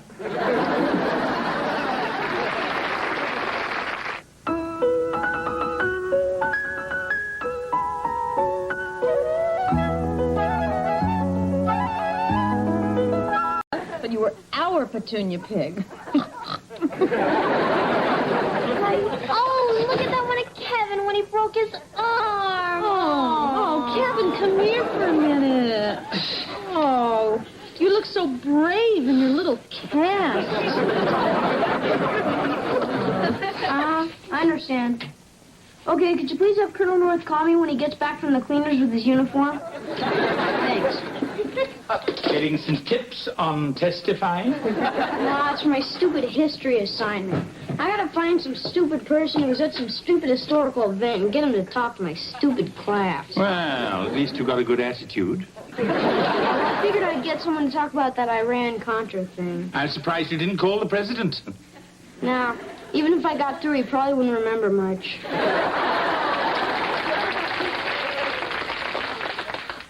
I'm never gonna find anybody who ever saw anything. You know, Wesley, I've been involved in quite a bit of history. Yeah, I remember. You got the first bag of double stuffed Oreos. I mean, besides that, I was at the opening of the UN, at the coronation of Queen Elizabeth. And I was at the city zoo the day someone let the rhino loose and it ran amok downtown Pittsburgh. Nah, can't be something about me.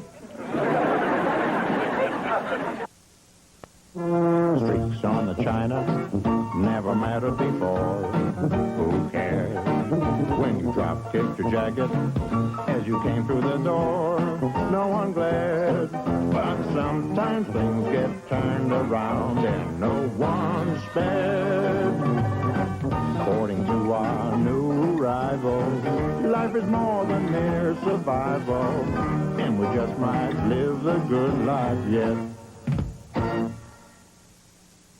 Mr. Belvedere. Dinner in 20 minutes, Mrs. Owens. If you'd like to tell Wee Willie Winky. Yeah, real cute, Mom. Oh, I guess the kids do get a little bored looking at these. Oh, it's a very nice picture of George and Heather in the park. Oh, well, actually, that's me, right before we got married. Nice of him to buy you a balloon. You know what I just realized? We don't have one nice picture of the whole family together. At least not since this one that we took for our Christmas cards, but that was 10 years ago. Wes wasn't even talking yet. It must have been the best Christmas ever.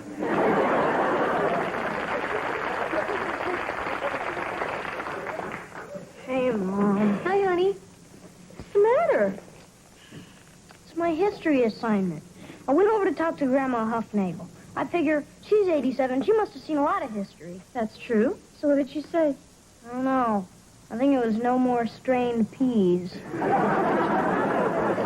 Well, you know, honey, actually, I was kind of an eyewitness to history. Oh, yeah? Where? A place called Woodstock. Oh, yeah, I've heard of that. Yeah. Oh, it was the summer of '69, and 500,000 young people came together in a spirit of peace and music, and I was there. Heather said it was just a bunch of crazy people smoking dope and running around naked. Well, there was that, too. Hey, guys. Hi, honey. What's going on? Mom was just telling me about being naked in the woods. Sorry, I missed it. Hey, Dad, remember that story you used to tell me about the Korean War? Huh? You know, the time you said you almost took it in the shorts?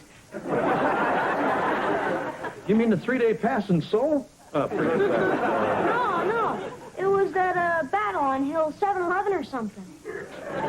Oh, right. It was Hill 142, Wes. That was a long time ago. Yeah, but you were a hero, right? I mean, the Chinese had you pinned down, and your platoon was low on ammo, So you crawled up the hill and blew up the bunker with a grenade you made out of a coconut. That's right, champ. Boy, what a great story. Thanks, Dad. It was nothing, pal.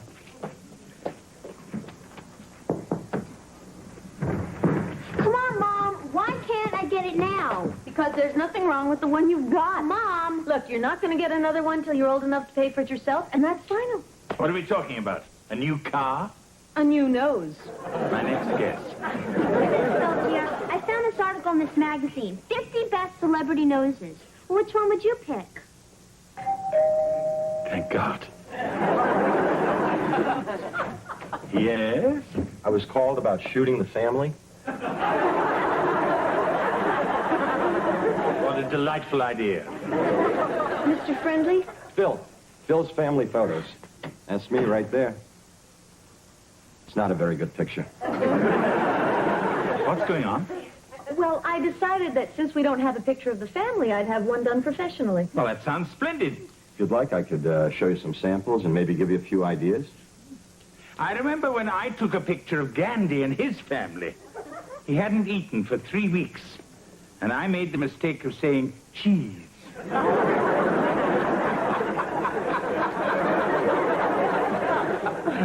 Why don't I make some coffee? Or if you don't want a formal sitting, we could do an outdoor shot or a composite or we could dress you up like cavemen. These people here were crazy about the Flintstones. Actually, I think just the family on the couch would be nice. Sure. Heather! Oh, guys, come here a minute. Mr. Friendly, I'd like you to meet my sons. This is Kevin and Wesley, and my daughter, Heather. So, what's going on? I'm going to take your picture, little boy. Are you from the police? Oh, sweetheart, he's going to take a picture of all of us. So if you guys want to sit down, I'll get an idea how this is going to look. Hey, shouldn't someone go get Heather a paper bag? Here's the coffee. Oh, thanks. Mr. Belvedere, we are going to take the picture on the couch. We're just trying to figure out where to put everybody. Oh. Yeah, I don't know if we should all sit or stand or what. Yeah, it does look a little lopsided. Is this everyone? Oh, no. Mr. Belvedere. Yes. Would you please sit here and pretend to be George? Oh, certainly.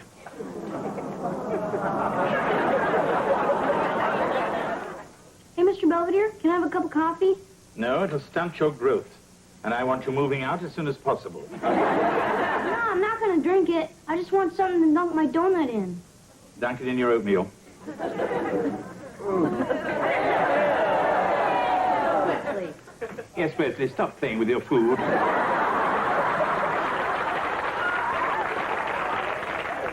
If Mr. Friendly calls about doing the portrait, tell him that Thursday night will be fine. Certainly. Oh, by the way, you know, Thursday's my day off. I may be going out. Oh, well, that's perfect. We won't get in your hair.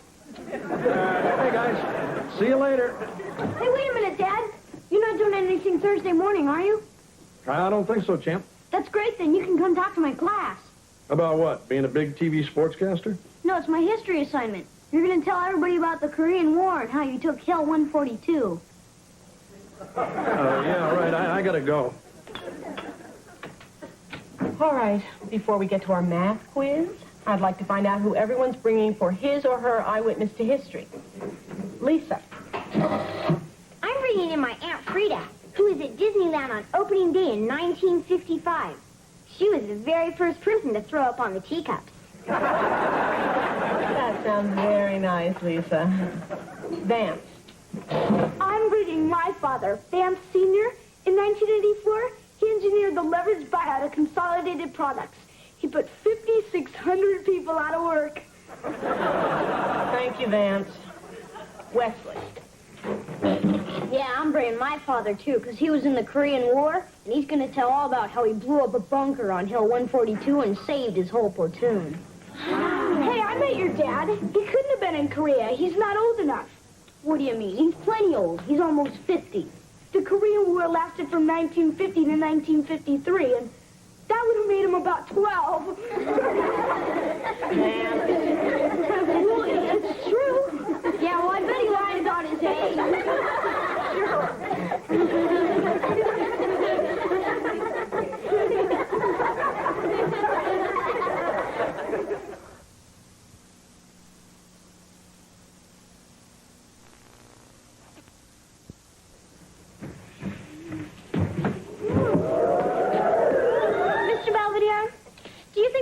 wrong with having my picture taken dressed like this?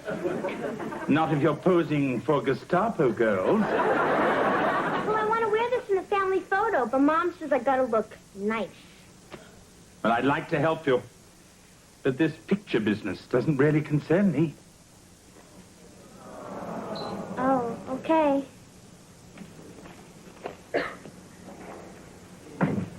A little light reading? Huh? Oh, I bought this set of encyclopedias for the kids a couple of years ago. Never really got to look at them. Any particular reason you chose the letter K? Yeah, I'm going on vacation. Thinking of going to Kathmandu. Look, that stuff I told Wes about Korea and me, I may have exaggerated a little. I take it there is no Hill 142. Oh, there's a hill. I just didn't get to it till 1961. Oh, I suppose hostilities had pretty much died down by then. The thing is, I'd be sitting with Wes watching one of those old John Wayne movies, and he'd turn to me and say, "What did you do in the war, Daddy?" I mean, what was I supposed to say? I peel spuds and pull guard duty? So you're going to tell him? I don't know. I figure to bone up on this stuff, I can bluff my way through. I mean, they're just a bunch of kids. I'm home. Hey, Wes, what happened? Nothing. I think you got in a fight after school. A little action on the playground, huh, champ? Yeah, more than you ever saw in Korea.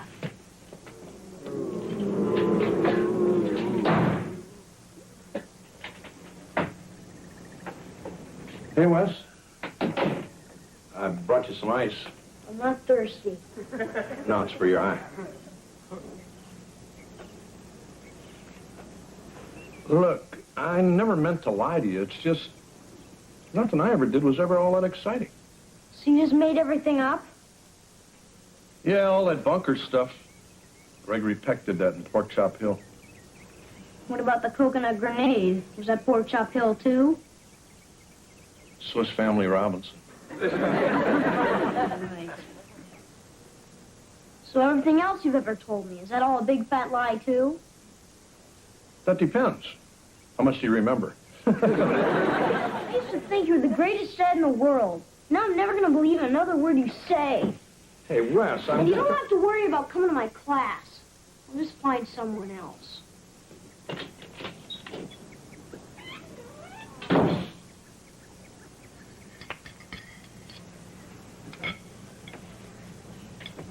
So I finally talked to Mr. Friendly about the portrait and everything's all set for Thursday night. Sure. I'm not having my picture taken with this nose. Your nose is fine. No, it's not. It's starting to look like his. Okay. How's everyone's dinner? George, you haven't touched your pork chops. Real funny. I'll be upstairs. I'll be outside. I'll be in my room. Everybody seems so touchy tonight. I wouldn't know. I just work here.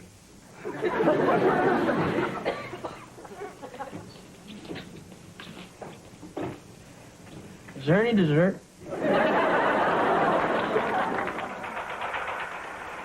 Anything good on? Just some dumb war movie. Dad should watch it. He might get some new ideas.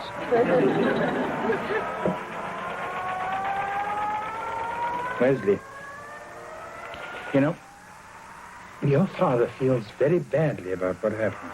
I'm sure. So anyway, if still okay, I'd like you to come and talk to my class. Certainly, Wesley. I'd be flattered. Thanks. Your stories may be boring, but at least they're true. Sure, Sonia, I'd love to go. Are you kidding? I'm crazy about Latvian folk dancing. Great, tomorrow at 7. I'll be there with bells on. Oh, everybody will? Kevin, I thought you'd given up on women. Oh, yeah, but Sonia's from behind the Iron Curtain, so I figure she'll be more grateful. Besides, she is gorgeous. I hate to burst your Baltic bubble, but I think tomorrow night is the family photo. Oh, no. Mr. Belvedere, you've got to do something to help me. Fine. I'll take her out. I have no plans. Something wrong? No. It's just a little joke. Hey, are you hurt because Mom didn't ask you to be in the family photo? That's ridiculous. And when did you get so perceptive, anyway? Well, look, I'm sure I tell her how you feel. Don't you be the word of this to anyone. Else I'll tell your parents about Monique and why the station wagon had to have new shocks.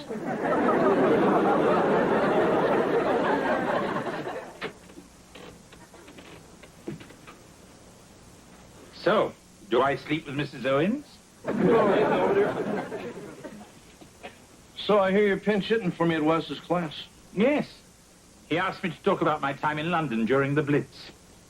You're lucky. At least you got bombed on. I take it you spoke to him. I tried, but you know how kids get. Upset? The thing is, my old man told me a lot of fish stories. I never got mad at him. Perhaps you're a more convincing liar than he was. So what am I supposed to do? I mean, I got to get my kids' respect back. I don't know. Perhaps you should stop telling him about the man you aren't and start acting like the one you are.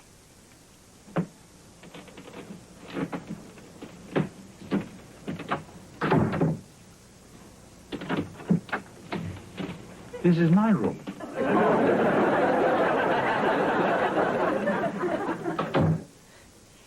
I waited outside for hours and hours, and finally he came out. And as he passed by, I reached out and touched his robe. He stopped, placed his hand on my head, and let me kiss his ring. I'll never forget that moment as long as I live. Thank you very much, Mrs. Myers, for telling us all about the time you met James Brown.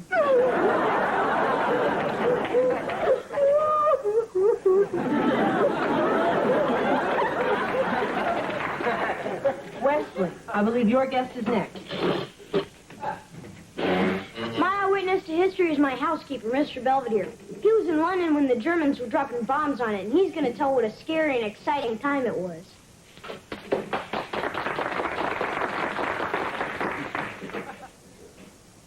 Actually, I don't remember a thing, except it was very loud. What are you doing? Hmm? You're supposed to talk about shooting down planes, putting out fires, stuff like that. I must have been out of town that weekend. Come on, Mr. Belvedere, I'm going to get an F if you don't say something. Very well. George.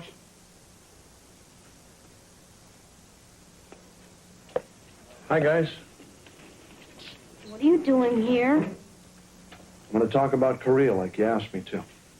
They already know you didn't do nothing. Didn't do anything. Thanks. You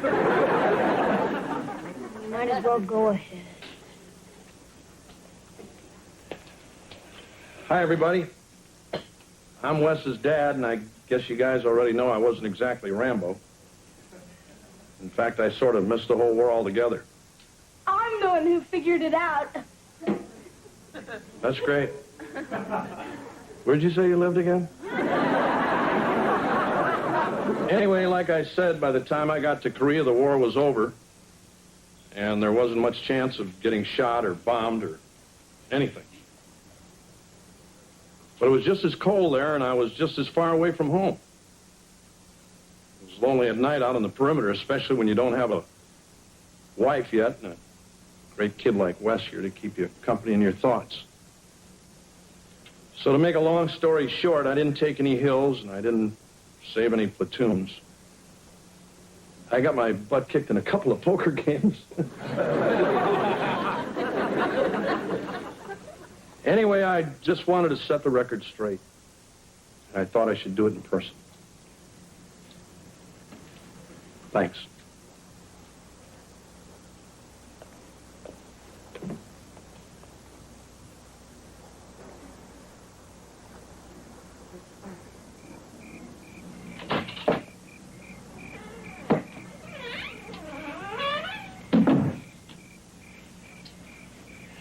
Mom said we're going to be taking a picture pretty soon. Yeah, okay, champ. Hey, you want to toss the ball around for a minute? We'll catch heck from Mom if we get dirty. Yeah, right. You didn't have to come to school today and say all that stuff. I know.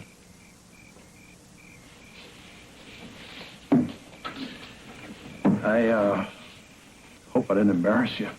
No. Even Vance said it took a lot of guts to show your face.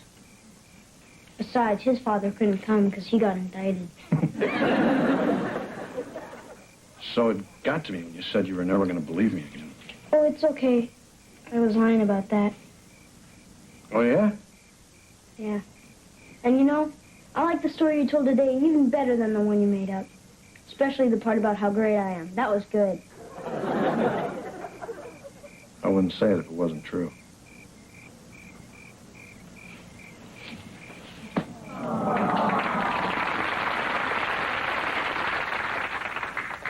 Listen, I've got a date. Couldn't you take my picture now and stick it in later? I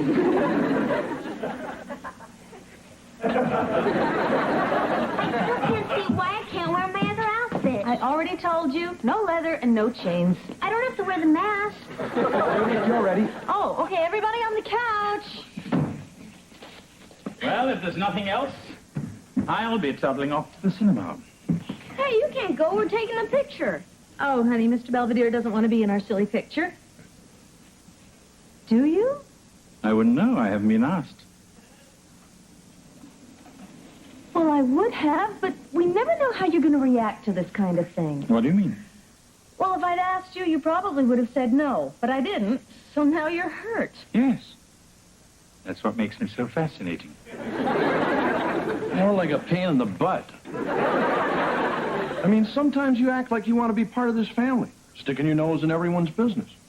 But the minute we say, sit down and join us for dinner, you give us that I'm only the housekeeper routine. Well, it's just that sometimes I crave the warmth and see a wonderful family like this. And then Wesley will do something like that, and I'll think it's time to go. Sorry. So which is it? You part of the family or what?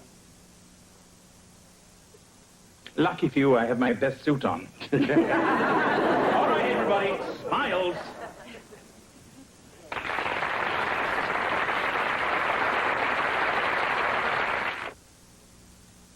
Mr. Belvedere, we'll be right back. Here's why these New England fishermen... Friday, Mr. Belvedere moves to his new time. Hey, how come the minute something bad happens, everybody automatically thinks I did it? And Kevin's girlfriend shows her true colors. How would you like it if I was the one up there, posing nude? It wouldn't bother me. Did I just hear someone volunteer? Next week at 8:30, 7:30 Central, it's Mr. Belvedere. Suffice it to say, it's been an eventful week here with the Owens clan. George has Wesley's respect back. Wesley got his grade back, B-. And the family got their pictures back. And if my ears don't deceive me, I believe Kevin's back from his date. Hello, Kevin. I don't even want to talk about it.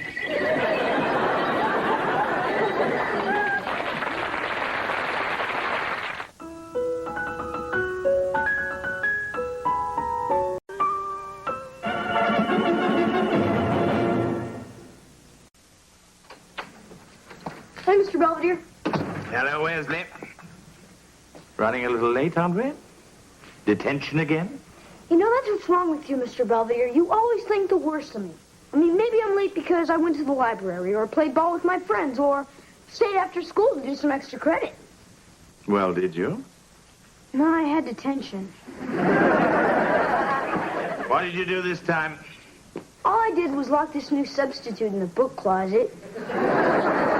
Everybody thought it was funny until he started yelling, let me out, let me out. I'm a claustrophobic, whatever that means. Wesley, claustrophobia is the extreme fear of being confined to small places.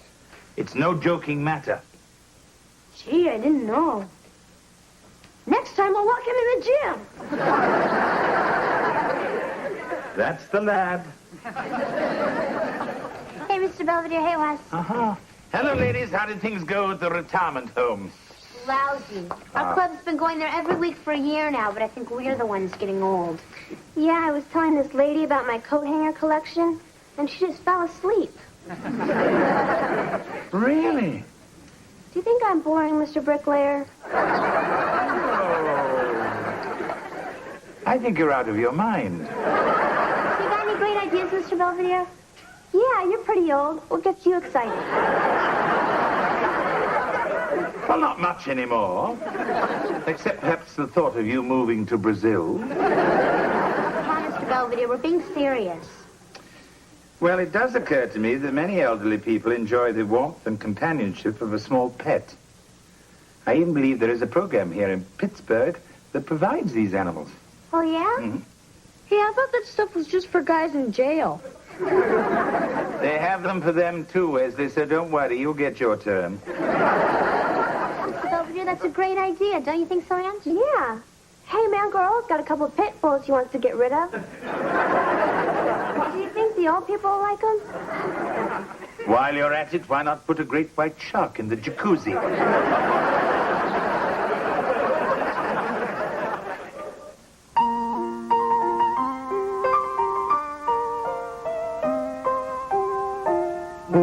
Streaks on the china never mattered before. Who cared when you drop kicked your jacket as you came through the door? No one glared, but sometimes things get turned around and no one spared. All hands look out below. There's a change in the status quo. Gonna need all the help that we can get. According to our new arrival, life is more than mere survival. We just might live the good life yet.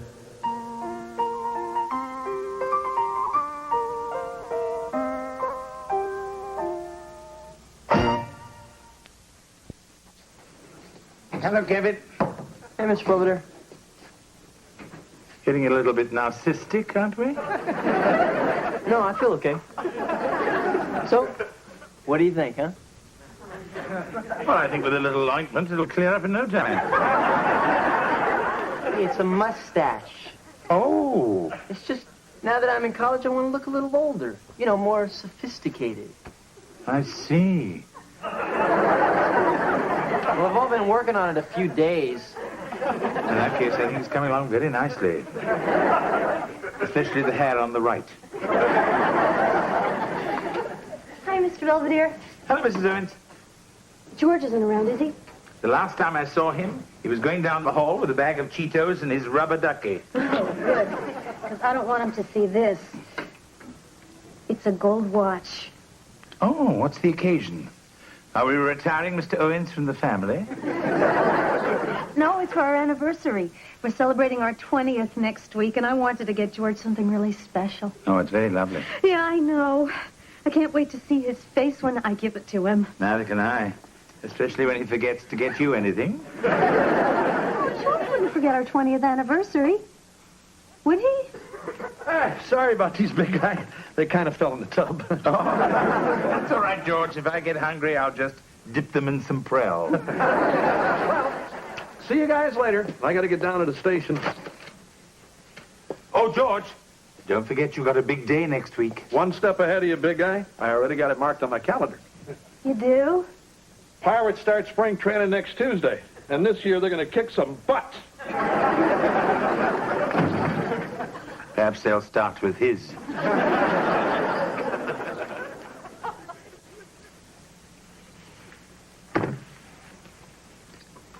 Okay, Bukowski, place your bet.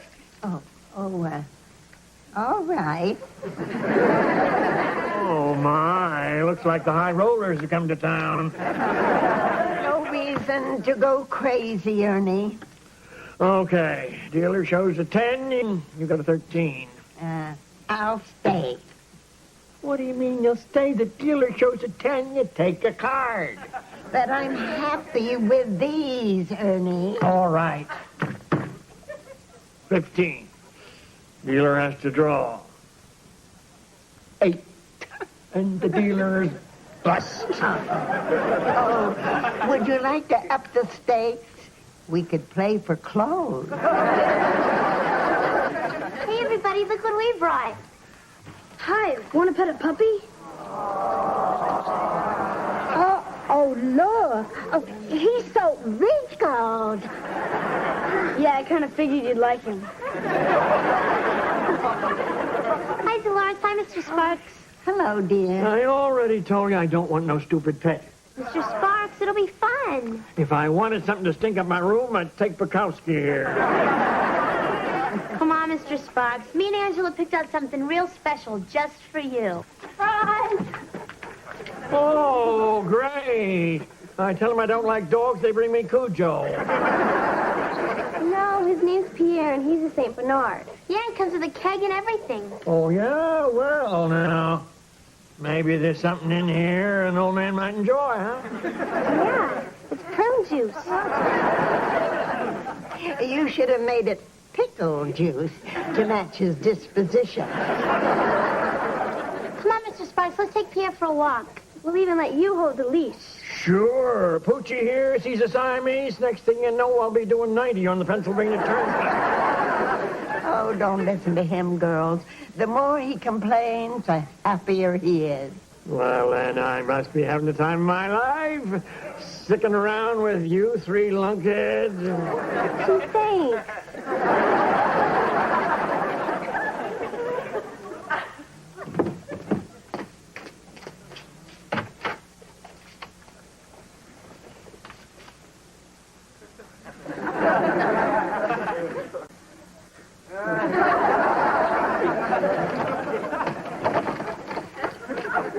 I'm home. Anybody here? Hi,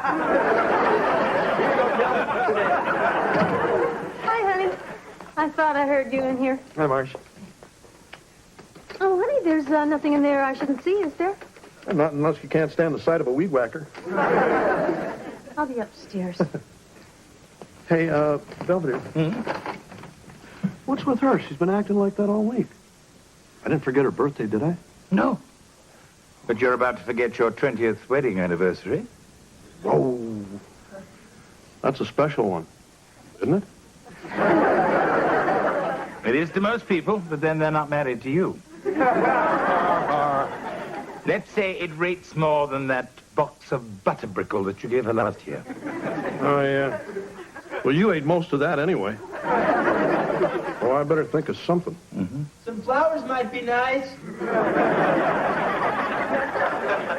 Hey, Mr. Belvedere, Hello, Wesley. turn up another speeding ticket? It's a lotto ticket. Oh, yeah? I didn't know you liked to gamble. I don't really. But I like to buy a ticket at the market every now and then, just for fun. Of course, I haven't picked any winning numbers. Really? I win all the time. What? I mean, I know I'm not old enough to buy a ticket, but I still like to pick the numbers anyway. I see. And how did our little make-believe Maya Lansky do this week? Not so good. I only guessed 4 of them. You got 4 out of 6? That's nothing. A couple weeks ago, I got 6 out of 6. Wesley, did you realize that jackpot was worth over $7 million? Yeah, too bad I'm not allowed to play. I'm allowed.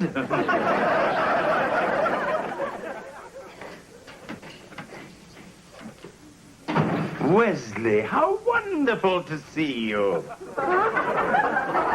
Did you have a good day at school?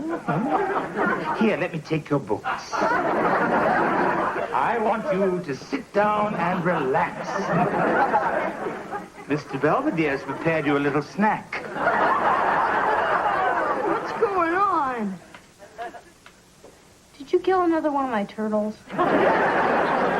Wesley, you remember those numbers I had you pick for my ticket? Well, 4 of them came in. I won $29. Oh, yeah? That's great. Just out of curiosity, what is your system? Huh? What do you mean? I mean, how do you pick numbers? I mean, do you use license plates? Birthdays? No, I don't do anything like that. I just sit in the dark and the numbers kind of come to me. Yes. Well, since I'm going to the market again tomorrow, I thought we might try our luck again. Sure. Wonderful. Bon appetit. See you, Mr. Belvedere. We're going to the rest home to pick up Mr. Sparks. Ah. And Mrs. Bukowski, too, if she's feeling better. She's been acting kind of tired lately. Yes, I know the feeling. I believe it's called Angela-itis. I hope I don't get it. So where are you two dragging them off to today? Well, it was Mr. Sparks' turn to decide, so he said he wanted to go to this African cultural place. Yeah, I think it's called Benny's Congo Room. Yes, I understand you can get your head shrunk there during happy hour. Hello, Mr. Sparks. Hi, Mr. Sparks. Hi. Nice try, but Mr. Belvedere told us Benny's Congo Room's a bar, so we're taking you to the movies instead. We thought we'd take you to see Snow White because you're always so grumpy. Well, come on, let's go sign you out. And I'll go get Dolores. Bukowski ain't coming. Oh, she's still feeling sick? No, she's feeling dead. What? She died of a stroke this morning. Stupid broad. Never could play cards with it, damn.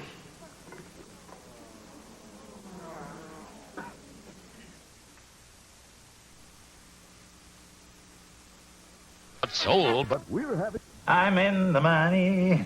I'm in the money. Hey, Belvedere. Hello, George. I did it. I found the perfect anniversary present for Marcia. I bet she's going to love it. I bet you $100 she doesn't. What are you talking about? It's a 20-speed blender. One setting for every year we've been married. In that case, I make it 200. Killjoy. Hey, Mom, do I look okay? Oh, you look fine, honey. Oh, it's just I've never been to a funeral before, except the one for Wesley's hamster. I'm not too sure how to act. Oh, you'll be fine, honey. Just remember to bring some tissues, and when you offer your condolences to Mrs. Bukowski's family, be respectful, but not too emotional. There's nothing worse than people who get too carried away.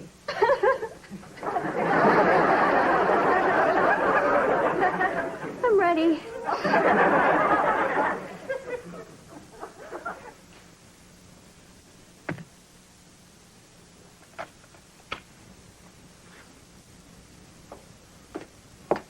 There you are, Mr. Sparks. Oh, hi, girls. I missed you at the funeral. I was going to go. I guess I lost track of the time. Hey, is that you? Yeah. Sergeant Ernest J. Sparks, U.S. Army. That's Atlantic City, 1945.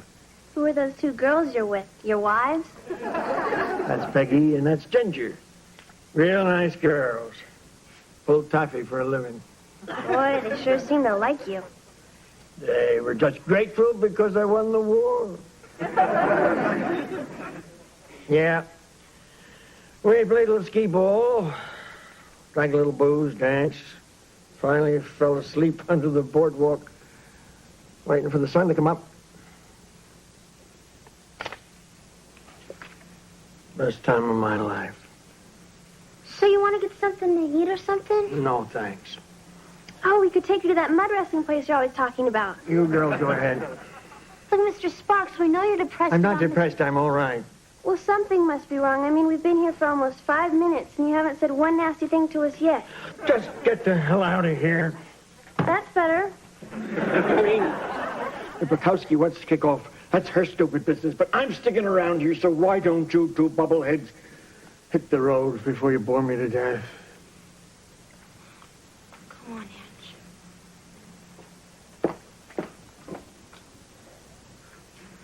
Hey, Belvedere. Now I've got it. Well, don't give it to me. I mean, Marcia's anniversary present. I finally found something that's real special and romantic. Altoona Motor Lodge. Hourly rates available. That is romantic. It's just not any old motel. Marcia and I spent our honeymoon there. Why? Was Niagara Falls closed for repairs? I remember it was back in '68. We didn't have a lot of money. Just a couple of crazy kids. Just starting out.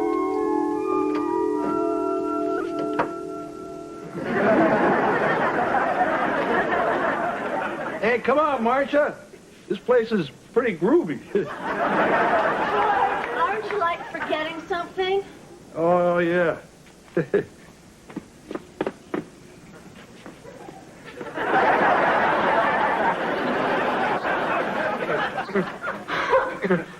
Oh, wow. I mean, like, this place is so far out, it's in. Right on. Oh, George Field. Little moon shadow just kicked me. Or moon doggy if it's a boy.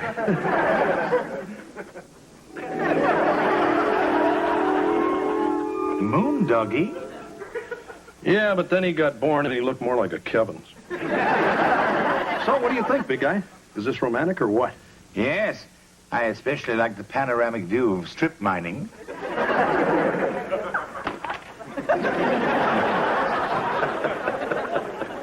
Yes, operator, that's right. The East Kensington Wagering Society. In London, yes. And ask for Reggie. I'm home. Oh, Wesley, you're just in time. What do you think of the number 8? I guess it's okay. Hey, are you betting again? Oh, not really. No, it's just that Princess Anne's favorite schnauzer, Fritzy, is going to have pups, and I thought it might be fun to guess how many.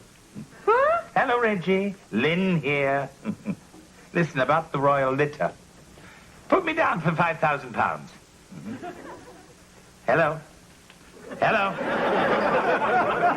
Wesley, what are you doing? Mr. Belvedere, you can't bet on crazy stuff like that. Oh, nonsense. We do it all the time in England. Why, I once made a killing guessing the exact circumference of Prince Charles's earmuffs. I don't know, Mr. Belvedere. I don't think I should give you any more numbers. Why not? We're both doing so well. Well, it was fine when you were just playing lotto, but now you're so crazy you'd probably bet on anything. $50 says I won't. I'm sorry, Wesley. I have probably gone a bit overboard. But perhaps with a little fresh air and sunshine, I'll be my old self again in no time. Yeah, right. So where are we going, Mr. Belvedere? The track. All set for the big weekend? Yeah. Marcia still doesn't know we're going to Altoona. She thinks we're going to New York City. You mean that awful place with the fine restaurants and the Broadway shows? Hey, look, that old motel means a lot to both of us. And we're going to have a great time. Okay, I'm ready. Whoa! Bye-bye, Mr. Belvedere. We'll be back Sunday, I guess. Have a wonderful time. I would if I knew where we were going. Hey, come on, Marsh. I told you I want to surprise you. All right. Hey, remember the last time you surprised me like this? Huh?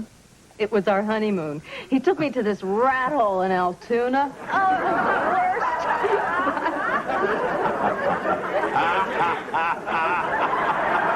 Happy anniversary. Here you go, Mr. Belvedere. Got your London Times. Oh, thank you. Thank you, Wesley. 7. Excuse me? Fritzy, the royal bow wow, showing you had 7 puppies instead of 8. See, it says right here, septuplets for Princess Anne. What? Now, aren't you glad I stopped you from making that stupid bet? Actually, I doubled that stupid bet. You what? Well, we were doing so well at the track. I suppose I got a little cocky. Come on, Mr. Belvedere, you just lost a ton of money. How are you going to pay it off? Oh, don't panic, Wesley. It was something of a transatlantic wager. So? So they're not about to send a couple of thugs from England to collect it? Get that for me, would you, Wesley?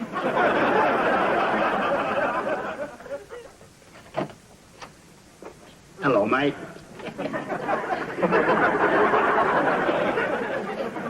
Goodbye, and it was a pleasure doing business with you. Tell Reggie I want some change. Sorry about your banjo. Well, I had to give them something. They wouldn't take you. Hey, this isn't my fault. I know, Wesley. And I think I've learnt my lesson. I'll never make another bet. Fine. Let's shake on it. Just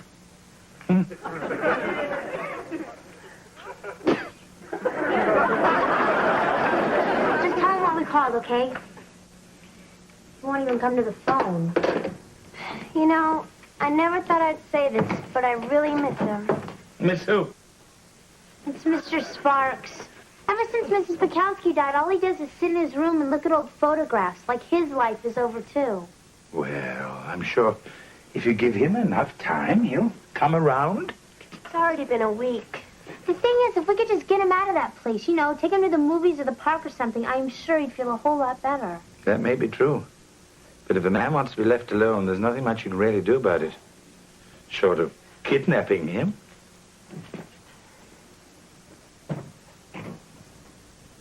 I'll go get some rope. Hey, everybody, guess what? I just saw Lawrence Welk in the parking lot.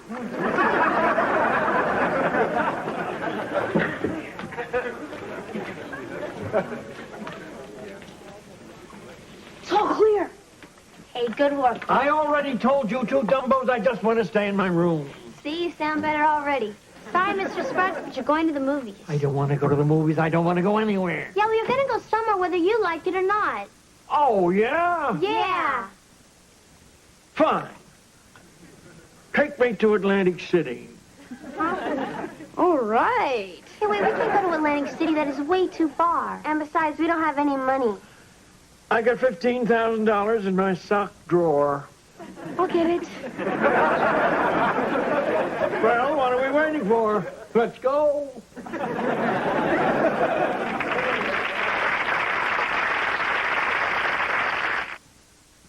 I still can't believe my luck. I'm actually on my way to Atlantic City with 15,000 big ones. Of course, they'll probably want some of it, but I can handle them. Anyway, I sure hope Mr. Belvedere doesn't find out about this. But if he does, so what? I mean, what's the worst that can happen? Wesley? Uh-oh. Next on Mr. Belvedere. Come on, Angela, let's go next door and try on the dress if Mr. Sparks spot us. Hey, this isn't fair. It was my idea to kidnap him in the first place, and now you guys are ditching me. What are you two gawking at? I happen to have a daughter their age. Great. Send her over. Here's your cut, sugar. I've got to get to church. Owen's residence. The big kahuna speaking.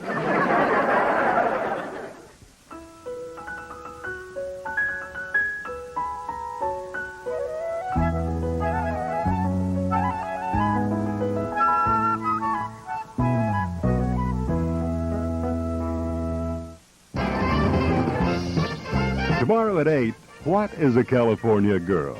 Primetime has never seen anything like what we're about to show you. Lorenzo Lamas hosts a revealing new special, California Girls, followed by the movie California Girls. Now, stay tuned for Cowboy Joe.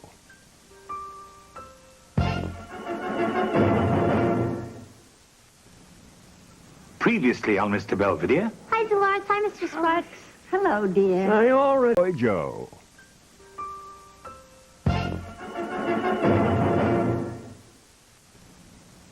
Previously on Mr. Belvedere. Hi, Dolores. Hi, Mr. Sparks. Hello, dear. I already told you I don't want no stupid pet. Mr. Sparks, it'll be fun. If I wanted something to stink up my room, I'd take Bukowski here. Hey, Belvedere, now I've got it. Well, don't give it to me. I mean, Marcia's anniversary present. I finally found something that's real special and romantic. Altoona Motor Lodge. Hourly rates available. My, that is romantic. I never thought I'd say this, but I really miss him. Miss who? Oh, it's Mr. Sparks. Ever since Mrs. Bukowski died, all he does is sit in his room and look at old photographs, like his life is over, too. Hey, remember the last time you surprised me like this? Huh? It was our honeymoon. He took me to this rat hole in Altoona. Oh, it was the worst.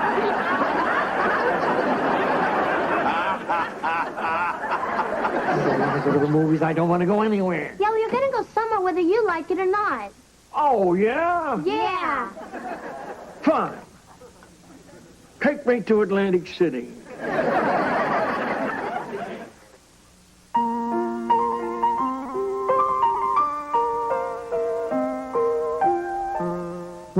Streaks on the china never mattered before. Who cares when you drop kicked your jacket as you came through the door? No one glared. According to our new arrival, life is more than mere survival, and we just might live a good life yet.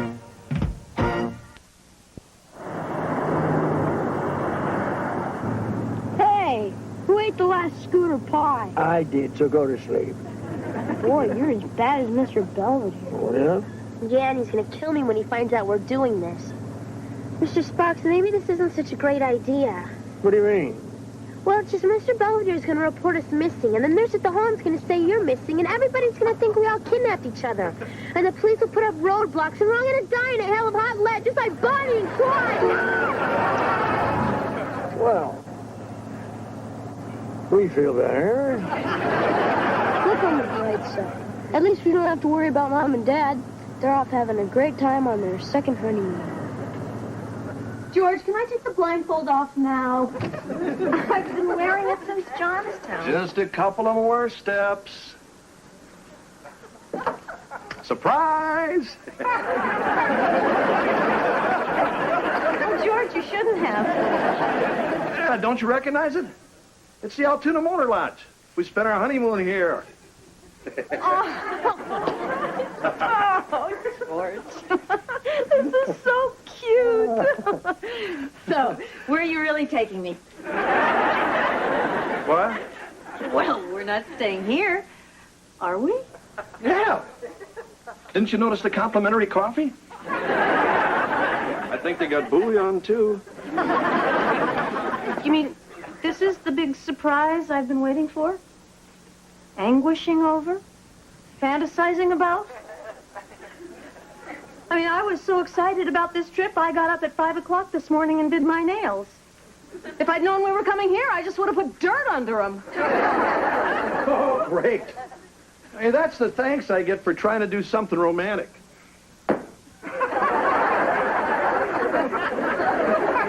Joe Blow could have bought you a fur coat or diamonds or junk like that. I figured you'd love reliving our honeymoon. Oh, is that what we're doing? Oh, well, fine. Then you get a six-pack and fall asleep in front of the TV, and I'll sit up all night and watch my ankles swell. I was the one running all over town trying to satisfy your stupid cravings. You know what it's like trying to find gefilte fish in Altoona?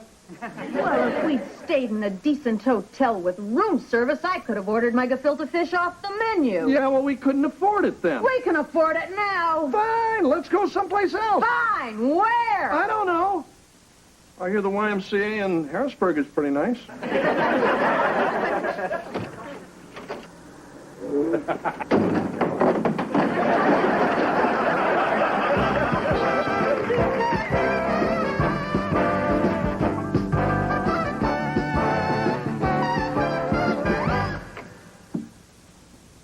Wow, this is a really neat room. Yeah, great. So what are we wasting time for? Let's go gamble. Yeah, I'm with the kids. You're not going anywhere, Wes. Huh? It's late. You're going to stay right here and go to bed. What? Nobody sleeps in Atlantic City. Besides, I got a system. So do I. Where's the bathroom? Come on, Angela. Let's go next door and try and dress as Mr. Sparks bought us. Okie dokie. Hey, this isn't fair. It was my idea to kidnap him in the first place, and now you guys are ditching me. Wes, you're too young to gamble. So are you. Anyway, we're not going to. Yeah, we're just going downstairs to look beautiful for Mr. Sparks. Heather, he's old. He's not blind. Go to bed.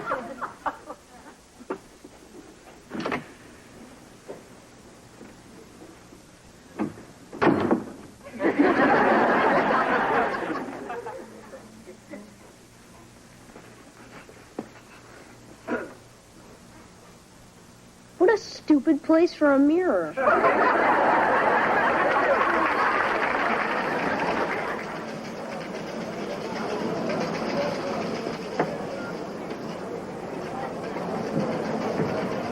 Well, this sure beats bingo in the therapy room, huh, girls? Yeah. What do you want to start first, Mr. Sparks?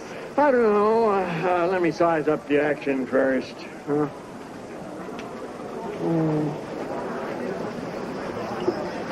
What are you two gawking at? I happen to have a daughter their age. Great. Send her over. Mr. Sparks, you're going to get us all in trouble. Yeah. I thought we were in trouble already. That's right. I gotta call Mr. Belvedere. I don't know what I'm gonna tell him. Tell him a dirty old man bought you a couple of low-cut dresses and dragged off to Sin City. Well, at least he won't be worried.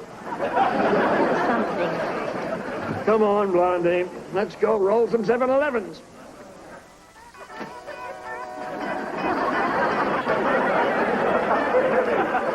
Come on, Min.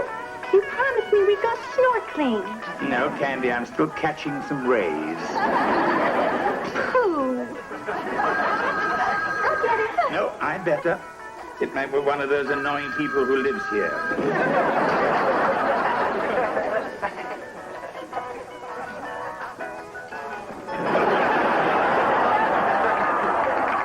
Careful, girls. You're carrying precious cargo. There we go. Thank you. Thank you. Owen's residence. The big kahuna speaking. Oh, Heather. Where are you? It's late. What's that noise? That ding-ding-dinging. No, it does not sound like an ice cream truck. It sounds more like a slot machine. What do you mean, don't worry, we're not in Atlantic City? Heather?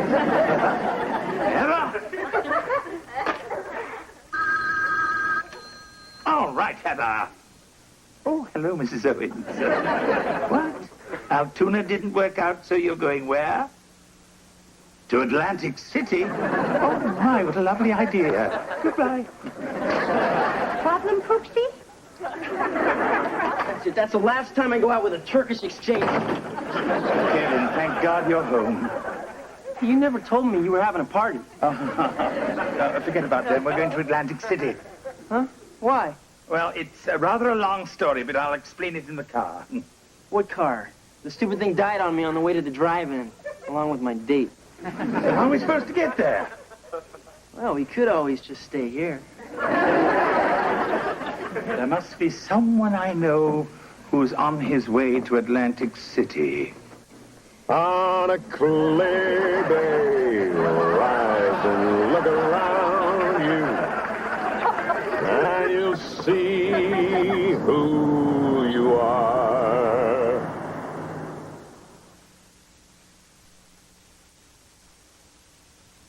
"43 bottles of beer on the wall, 43 bottles of beer.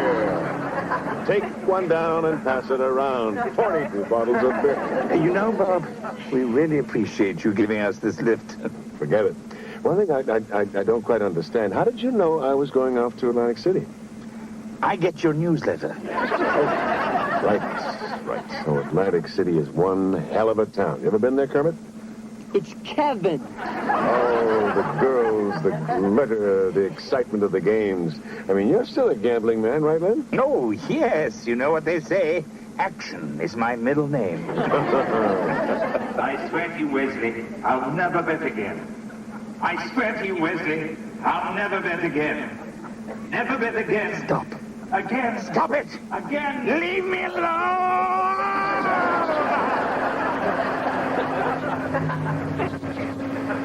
Hey, Marsh? What? Nothing. I just thought I saw Robert Goulet drive by and Kevin and Belvedere were with him. Belvedere was screaming. Maybe he just saw the Altoona Motor Lodge.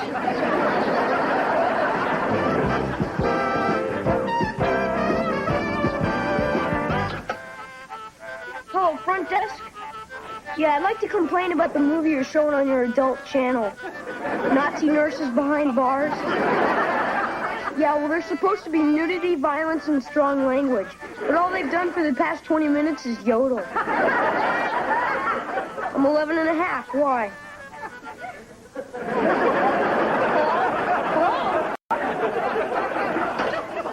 Boy, I can't believe it.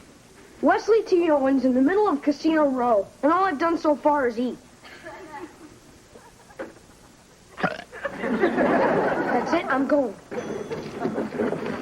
So, this should work out okay, huh, Marsh? Yeah, it'll be fine. Oh, George, here we are. Oh.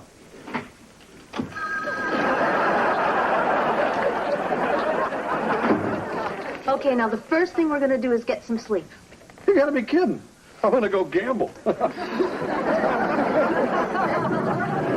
just take a quick moment to freshen up, and then we'll start our search for your brother and sister. What about that Keno girl? She winked at me.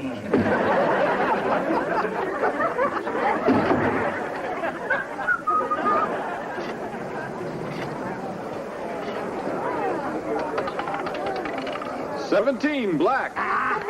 The gentleman and his nieces win again. Oh, that's great, Mr. Sparks. But don't you think we better get going? What do you mean we just got here? Besides, I haven't felt this lucky since I unloaded my Edsel. Come on, Blondie. Roll me over to the craps table. Okay, I'll push you there, but I can't go in with you. She actually starts to grow on you, doesn't she?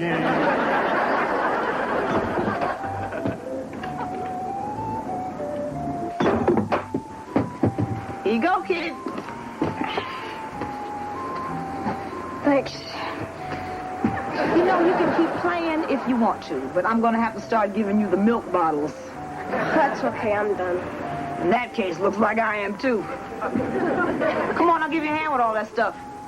Unless you just like to trade places. That's all right. I'm just doing this because they won't let me play in the casino. Yeah, well, you better off. Those casinos ain't been too lucky for most people. Sure haven't been for me. Oh, yeah? I mean, ever since those damn places opened up, it's like the outside don't exist. I guess betting a quarter ain't that big a deal anymore. Anyway, I don't know about you, but this girl's got to get herself to bed. I got church tomorrow. You're over 21, aren't you? Yes? Why? Oh, nothing. I just thought you might like to earn a little something extra. You know, for the collection plate. Come on, baby. Papa needs a new pair of dentures. 11. Let it ride. George, are you still here? Not now, Marsh. This baby's about ready to pay off big. One more time, and I need a 9. Blowing them, and away we go. 7 out. You lose. Oh, well. I quit. Got to save a little something for my old age anyway. Gosh, it's almost 6 o'clock. We've been up all night. Yeah, well, what do you want to do now? Well, I think we should be getting back to Pittsburgh. What am I going to do back there, sit around like a lump? Mr. Sparks. I want to see the ocean. Let's go out on the boardwalk and watch the sun come up over the old Atlantic, huh? Okay. All right. Here we go. Whoa. Doing pretty good. Mm-hmm. George!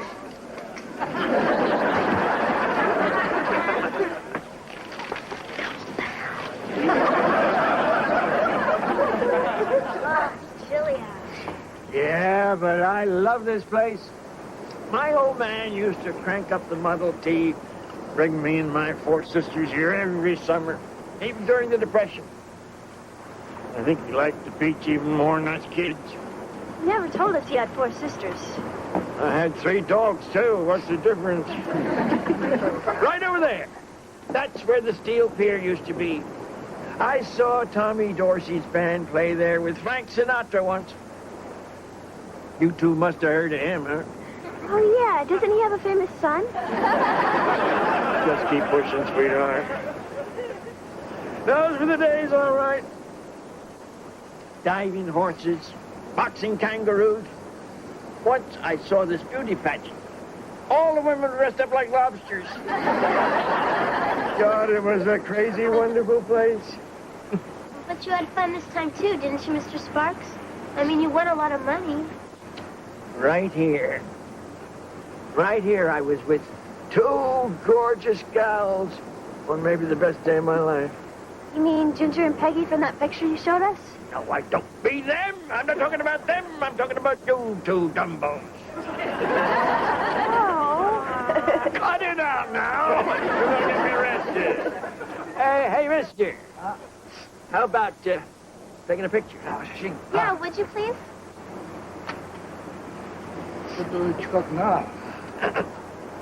Say cheese. Cheese. Thank you. Come on, Mr. Sparks, we gotta get going. Dankeschön. Audience. Yeah, all right, you girls. I'd like to stick here a minute, though. Why don't you take this? Get me some coffee and a bag of macaroons, huh? Okay, but we'll be right back. Don't go away.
Thank you. Hey, look, Heather, that guy looks just like Mr. Beetlejuice. I am Mr. Beetlejuice. Don't get mad, Mr. Belvedere. We were only going to take Mr. Sparks to the movies, but he wanted to come here, and the next thing we knew, we were dressed up like this and blowing on his dice. But the main thing is he had a really good time, and we're going to take him back to the rest home right this minute. So aren't you going to yell at us? No. I'm afraid Mr. Sparks has passed away. Huh? Well, what do you mean? He's sitting right over there. Yeah, we just got his coffee and macaroons and everything. I'm sorry.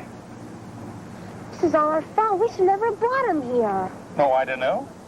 From the look of this, I'd say he's just where he wanted to be.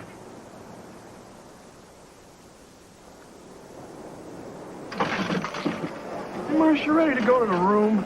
In a minute, George. This baby's about to pay off. No, Marsh, no. It's our anniversary. We haven't even been to bed yet. Oh, we can sleep together next year. Hey, Mom. Hey, Dad. Whoa! Wesley, what are you doing here? I'm not sure, but I'll give you $100 if you don't hit me. Hey, there you are. Kevin, did you bring him here? Oh, no, he came with Heather and Angela. I came with Mr. Belvedere and Robert Goulet. What? Well, here's your cut, sugar. I've got to get to church. This really isn't as bad as it looks. What the hell's going on around here?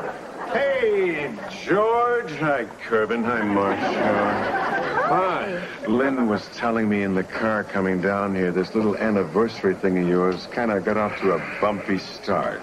Yeah, that's true, Mr. Goulet. Well, you know what I always say? Ain't no problem big enough or bad enough that you can't solve with a song. Now they say we're young, and we don't know. Won't find out till we grow. I guess that's so. We don't have a pot, but at least I'm sure of all the things we got. Babe. I got you, babe. I got you, babe. I got flowers in the spring. I got you. You wear my ring. And when I'm sad, you're a clown. And if I get scared, you're always around. And then they say your hair's too long. I don't care with you. I can't do wrong. So put your warm little hand in mine. There ain't no hill or mountain we can't climb. Babe, I got you, babe.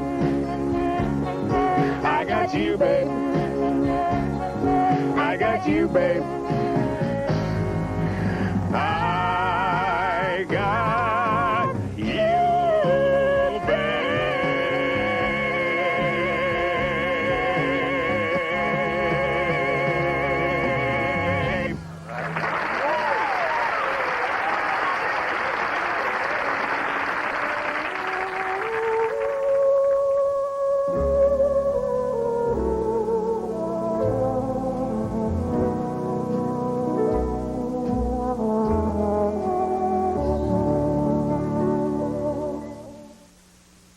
Mr. Belvedere, we'll be right back. At any rate, the Owens clan is on their way back to Pittsburgh. George and Marcia have kissed and made up and are bracing for another 20 years, while Wesley is facing a double punishment. Not only has he been grounded for his gambling, he must also donate his winnings to the substitute teacher's pension fund. As for Heather and Angela, although saddened by the loss of a friend, they can still take comfort in knowing that Mr. Spock's last day was indeed a celebration. I only hope that when my time approaches, they'll be there to kidnap me. In the meantime, surf's up.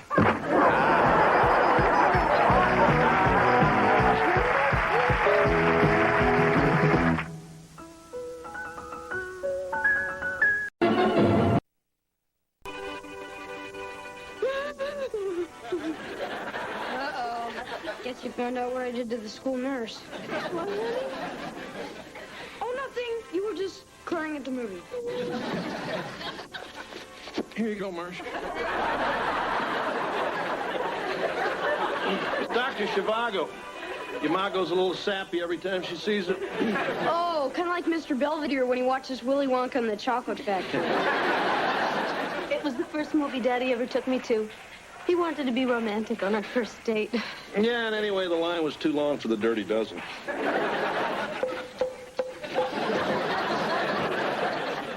Hey, Mr. Belvedere, what you up to? 3,499. But that's all right. The world's record's 3,500. That's dumb. You should have done 2 more. Wesley, didn't it ever occur to you that the door was closed for a reason? Because you're dressed like that? I was going to bed. But I'm bored. Mom and Dad are downstairs hogging the TV. Well, there must be something you can do. Why don't you torment your sister? She's at Angela's. Oh. Come on, Mr. Belvedere. Let's play Chinese checkers. We could use peanut M&Ms. Why don't we play Farm and Save My Baby? Then I can drop you from the window. Well, here we are. You sure nobody's home? Oh, no, don't worry, Denise. Everybody went to the movies. We've got the whole place to ourselves.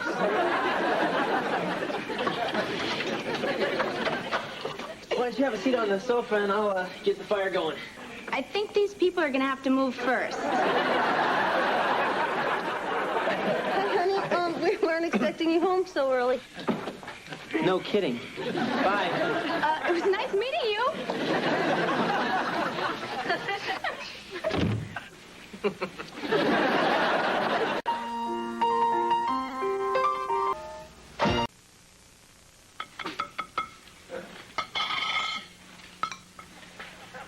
I can't eat this waffle. It's still frozen. Breathe on it. That'll melt the butter as well. Hey, guys. Morning, Heather. And how was your slumber party? Oh, great. We stayed up all night, and around 2 in the morning, some guys from the football team showed up and tried to pull a panty raid. A what? Well, you know where a bunch of big guys go crazy and steal your underwear? Don't they have that in England? Yes, but we call that half-time at a soccer match. Morning. Hi, Mom. Hi, Dad. Well, your date last night seemed very nice. Yeah, maybe next time you'll be able to meet her standing up. Well, see you, pal. Your mom and I are going down to Lumberama. Yeah, we figure with spring coming, it might be nice to have a hammock. Maybe you should get a trampoline.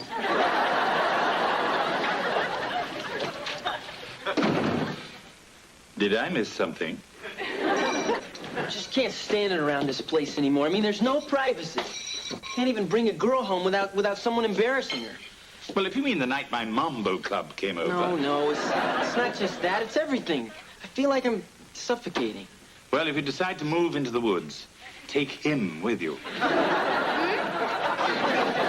Think of something.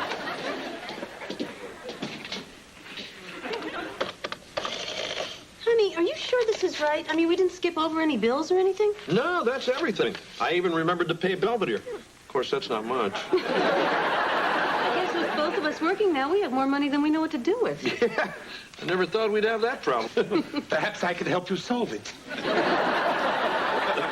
Hey, maybe this is the year we go to Hawaii. Sure. Hey, and when we get there, will you buy me one of those little hula girls? I'm home. Oh, hi, honey. Your dad and I were just doing the bills. Yeah, sure. Yeah. Hey, look, pal, we're sorry about last night. I mean, your mom and I didn't mean to cramp your style. Oh, no, it's okay. Besides, I don't think it's going to be a problem anymore. What do you mean? I've been thinking about maybe moving out. Moving out? Yeah, I'm in college now, and I think it's about time that I have my own apartment. I mean, if it's okay with you guys. Well, if you're sure you can swing it, pal, all right? Yeah, I've got my job at Mr. Cluck's. And besides, I could always get a roommate. I mean, the kid's 19. I know, but it... Well, if he doesn't go now, we might never get rid of him. Fine. Okay, pal, you can start looking. Thanks. I already found one. I move in Tuesday.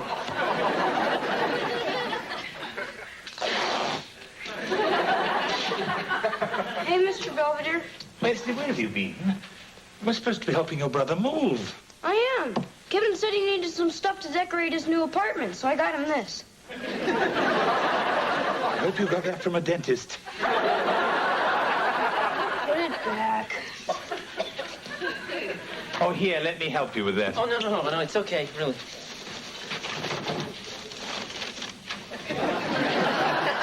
That's Mr. Teddy. How original. Well, I just thought I'd take him along with me, for old time's sake. Oh, would you like me to pack your baby blanket? It's already in the car. What's all this? Mom wanted Kevin to have some of her home cooking. I thought that was one of the reasons he was leaving. Don't forget the muffins. Well, everything's loaded, so I guess this is it. All right. Now remember, I want you to eat right and get plenty of rest. And don't forget to take your Geritol. He knows what I mean. Come on, Mom. I'm going to be fine. I'm only a few miles away. Besides, I'll be back once a week to drop off my laundry. Well, pal, I guess you want to get going. Just remember, if you need us, we're here. Thanks, Dad. And remember, Kev, the only safe sex is no sex. That's what your mom tells me. Well, I'd better get going. Well, good luck, Kevin. Yes. There you go, buddy. Yep. Bye. Okay, see ya.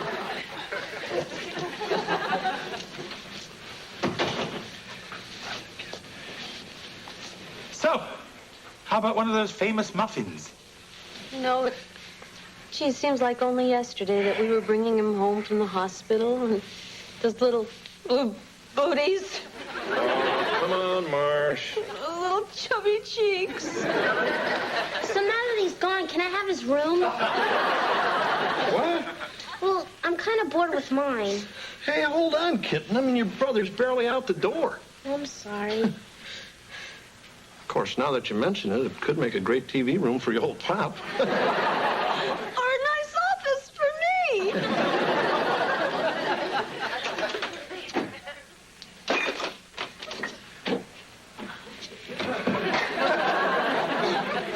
We're having a special on stewed prunes. The funny thing is, I woke up this morning and realized I didn't have any food. Funny, I woke up and thought I did. Well, anyway, I decided I'm going to have to get a roommate to help pay for the rent. Oh? Isn't Mr. Teddy kicking in? So, yeah, I'm going to put this ad in the school paper.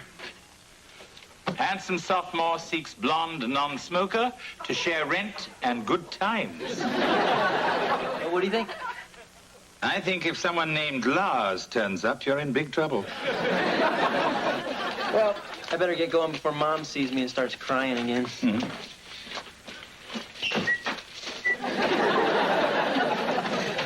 Okay, here's the choices we got for Kevin's room. We got Mom's law library, your old dad's TV room, Kitten's aerobics gym, and Westman's combination arcade and discipline room. That way I can go there whether I've been good or bad. Hey, what do you think we should do, Mr. Belvedere? About what? Kevin's room. Everybody wants to do something different with it. I think you should all compromise and give it to me. You got a room. You mean that glorified telephone booth? I can barely turn around in there. It's not the room's fault. I just thought it would be nicer to have a larger room. What with everybody barging in on me all the time. Well, it's no fun if you knock. Hey, big guy, I always thought you liked our company. Oh, yes. I love people waking me up with their moronic problems. Well, if you don't like it, why don't you do something about it? Oh, perhaps I will. What do you mean, Mr. Belvedere? I'm moving out, too. Do you really think Mr. Belvedere will move out? All the food's here. You know, this is all your fault. Me? What did I do? Everything. You're disgusting and obnoxious. Well, he likes that, so yeah. Hey, guys, knock it off. I mean, there's nothing to worry about. You know the big guy. He's just letting off a little steam. Yeah, right. It's not Mr. Belvedere talking. It's his empty stomach. Well, goodbye, everyone. See you in the morning. So anyway, I'm in this country from Romania to study computer science and animal husbandry. Shh, Glenn, don't interrupt. Yeah, well, listen, Anatole, I really appreciate you coming by. There's a few other people interested, but I'll certainly keep you in mind. Thank you very much. You know, Gwen and I are used to having our own room. I'll remember that. Well, the bedroom certainly seems nice. Yeah, and don't worry, I can sleep on the fold-out bed. Up to you. I guess there's a few things you should know about me. I work as a tutor, so I'd be more than happy to help you with term papers and stuff like that. Uh-huh. Oh, and I'm captain of the women's volleyball team, so the girls might be over a lot, if that's okay with you. Oh, well, I guess it is. Oh, is this an Eastern exposure? Yeah. Yeah, I think it is. Great. I like to sunbathe nude in the morning. Makes two of us. Well, everything seems perfect. Can I move in tonight? I'll be here. Great. Your refrigerator, it's the kind with the freezer on the bottom. Yeah. I hate that.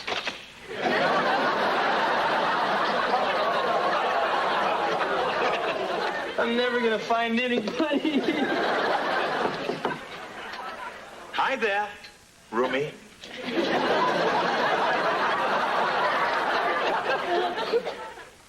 Is this an Eastern exposure? Why? I mean, what are you doing here? I had a falling out with your parents, so I need a place to crash. What? You haven't got a roommate yet, have you? Well, I did kind of promise a place to this nice Romanian family. Well, what I mean is, are you really sure you want to do this? I won't be in the way. I still have to report to work at your parents, so all I'll really be doing is sleeping here. All right, let's give it a try. Splendid. Oh, listen, the sofa pulls out into a nice king-size bed. I think it's more comfortable than the one in the bedroom. In that case, you can have it.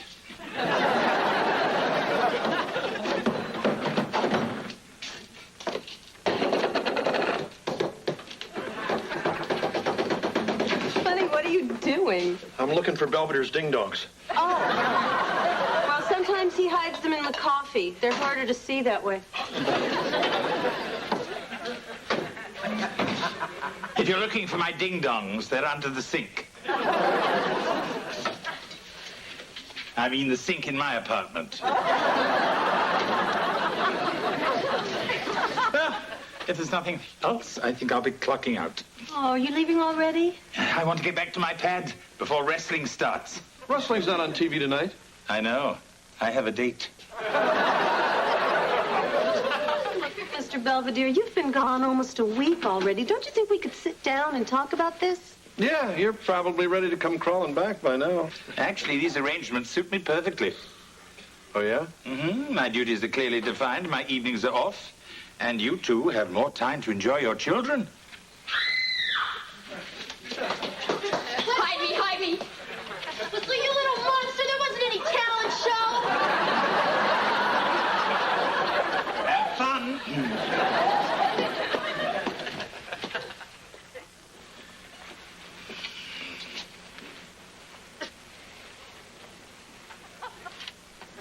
It's abnormal psychology. Oh, is there a chapter on Wesley? I'm sorry, Kevin. I'll let you study. Thanks. I've got a really big test tomorrow. Do you mind if I watch a little TV? Sure. Thank you. Oh, I'd like to buy an apostrophe. You twit, you can't buy a punctuation mark. Where do they get these people? Belongs to them now. He has their blood.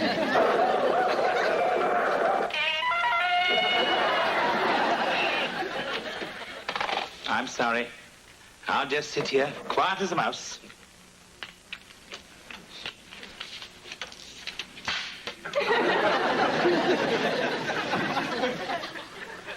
I have to eat. See you later, Mr. Belvedere. I've got an 8 o'clock class. That's funny. So do I. I thought with the campus right next door, why not take advantage of it? So I enrolled in your psych class. I hope you don't mind. Sure, why not? What about my economics class? You taking that too? No, I'm teaching it.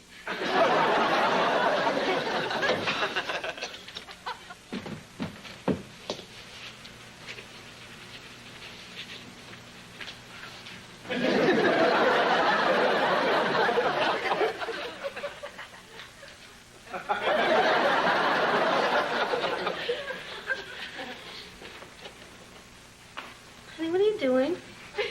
I'm bothering you. I mean, I used to bother Mr. Belvedere after dinner, but he's not here after dinner anymore, so I'm bothering you. Oh, well, that's fine, honey. Why don't you sit down right here and you can bother me all you want. But that's no fun. Mr. Belvedere usually says get lost or go play on the expressway or something. Hey, Mom, look who's here. Yeah, what's his name, our oldest kid? Nice to see you, stranger. Oh, you look so thin. Are you getting enough to eat? Not if he's living with Belvedere. So, tell us, how's everything going? It's going okay. I guess I'm just not used to seeing so much of Mr. Belvedere. I saw him once in just a shower cap. I mean, he's there every morning, every night. He's even taking classes with me now. Well, I'm sure it'll all work out. Well, I really can't stay. I've got a date with Denise. Just stopped by to get some tapes I left in my room. Oh, hey, Kev, they're not up there anymore. They're in the garage with the rest of your junk. Huh? Well, with you gone, we all discussed it and decided to make it into a little TV room. Oh. When did all this happen? About 5 minutes after you left. Hey, pal, don't feel bad. It was either that or give it to Belvedere. You mean that's how he wound up with me? Yeah, you're so lucky. I'll be in the garage, screaming.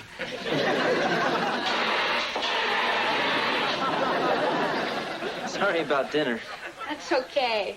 I mean, except for the fire, it was real nice. Yeah, well, I never made Vienna sausage flambe before. I didn't think the flames could shoot so high. So, what do you want to do now? I don't know. We could start another fire.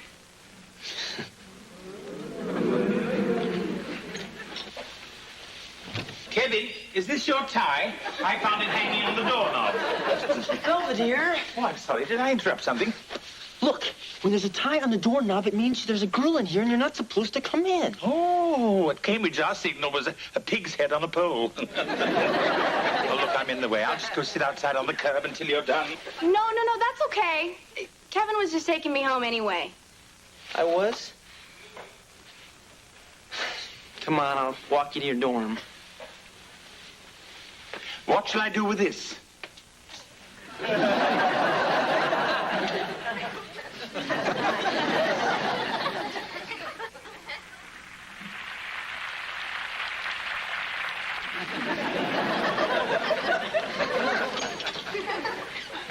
I'm home.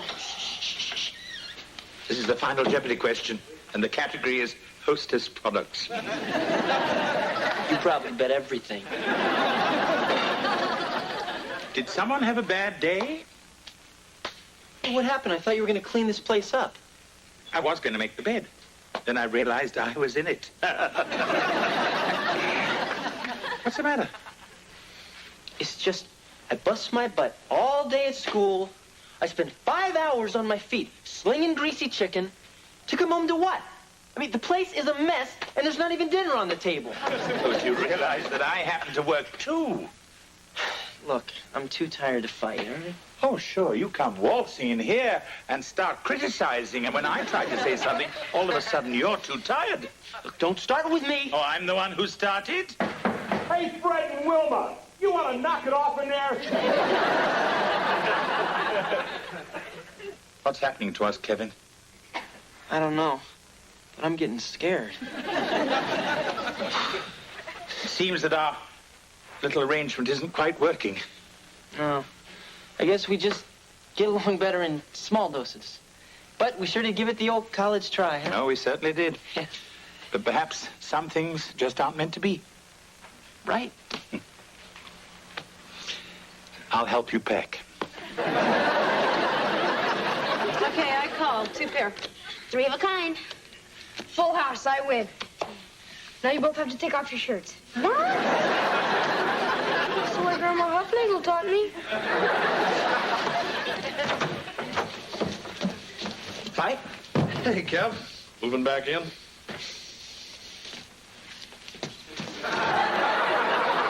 Here, see ya.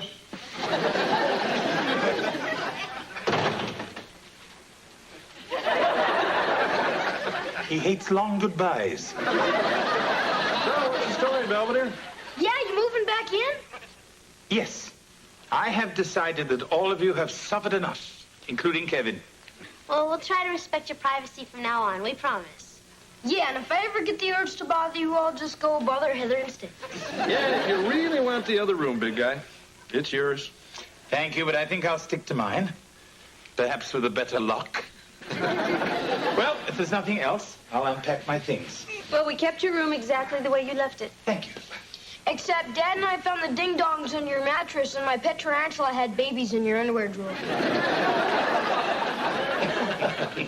Well, it's good to be home.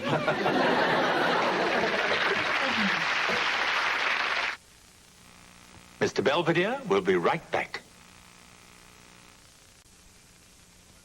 Kevin is still unable to find a suitable roommate.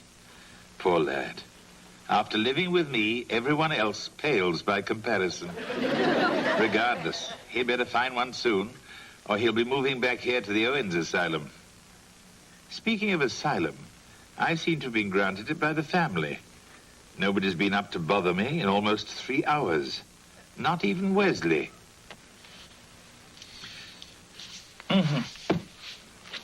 Perhaps I'll go and bother him.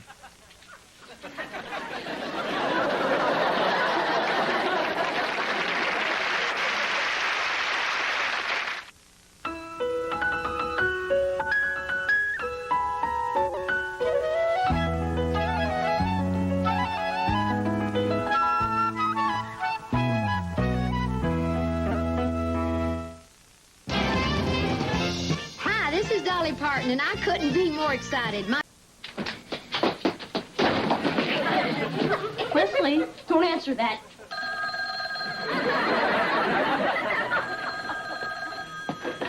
Hello, Hortense.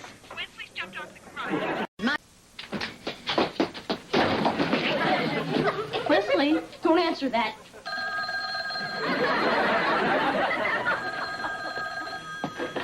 Hello, Hortense. Wesley's jumped off the garage. I'll see to it. Goodbye, Hortense. Well? Mrs. Huffnagel claims that Wesley was using Grandma Huffnagel's shawl for parachuting off the garage roof. Wesley Owens, you could have been killed. Not really. Grandma Huffnagel was sleeping one off on the lawn and she broke my fall. You go up to your room and don't come down till I tell you. Yes, ma'am. And while you're at it, I want you to write that valedictory speech for your graduation. Come on, Mom. Just because I got the best grades in school, why do I have to write a speech about it? To be named 6th grade valedictorian is a great honor, and I'm proud of you. Great, then maybe you should write it. Don't you sass me, mister! Kevin, you're home early. I thought you had a date with Cindy. You won't believe it, Mr. Belvedere. It was incredible. Suddenly we started trembling. The car was vibrating. The whole earth was tossing and turning. Cindy must be quite a girl. Huh? No, I saw a UFO. You know, like a flying saucer.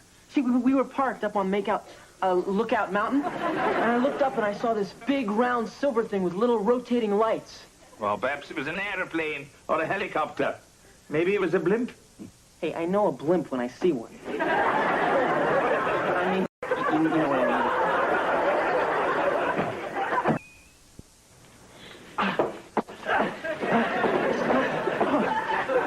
So, what do you think, big guy? I think those sacks look better on the potatoes. We're in training for Father-Daughter Olympics at school. And you're practicing for the Guess My Lower Extremities competition? It's a sack race, Belvedere. Yeah, I put pink fringe on mine. Yeah, and I got blue because I'm a guy. I'll call Bellevue. They're running a 2-for-1 special. Don't listen to him, kitten. He'll change his tune once we win the wheelbarrow race. Ready? Okay. You get the door.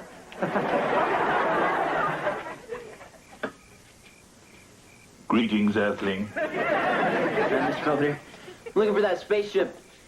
I think I finally located the Big Dipper. Oh? Yeah, take a look. Kevin, those are the Huffnagel's Christmas lights. They never took them down.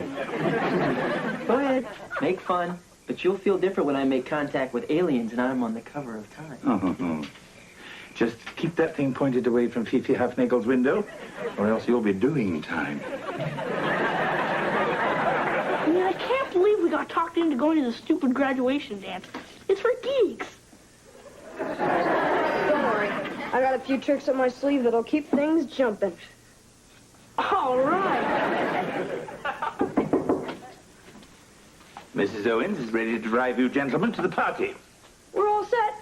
Any progress on the valedictory speech? It's on the table. Good evening, ladies and germs. Well, it's a start. It's finished.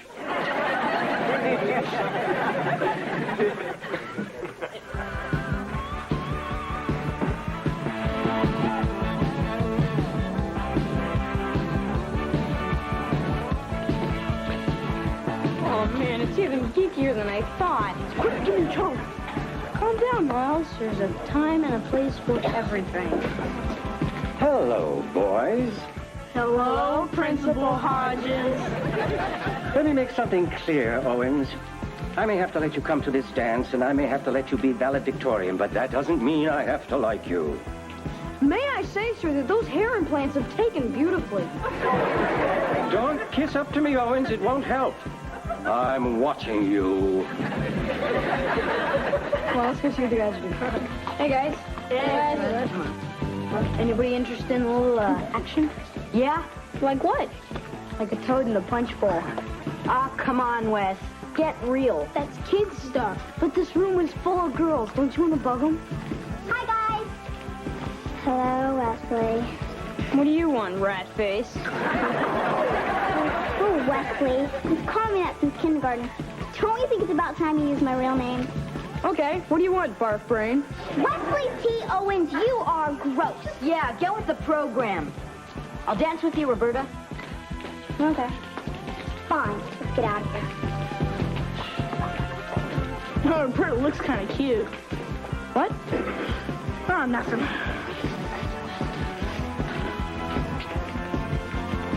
Looks like it's toad time, and this is the place. Cover me. Young people, the refreshment table is now open. I'm sure we're all grateful to our hard-working cafeteria staff for this lavish spread of sponge cake and punch. Yes, well, we'll enjoy yourselves. But please, one trip only. Have some punch. Your birdhead has quite a kick.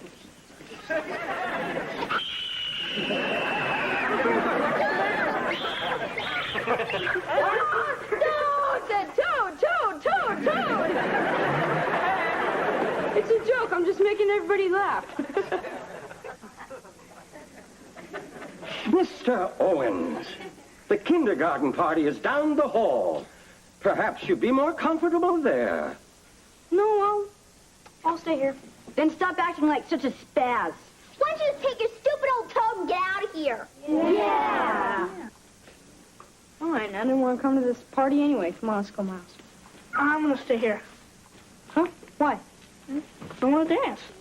Fine, who cares? I'm getting out of here. While you're at it, why don't you grow up? Yeah.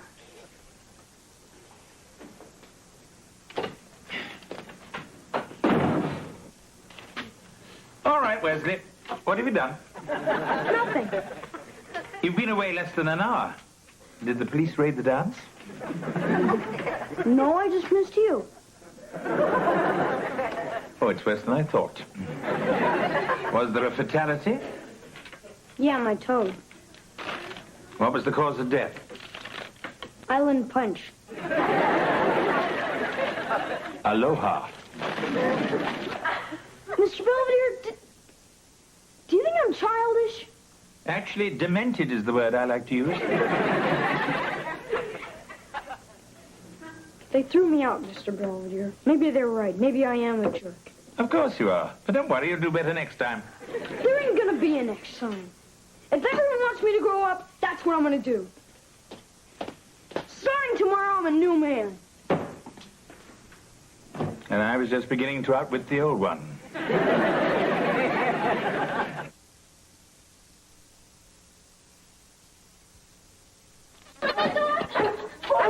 Close the door!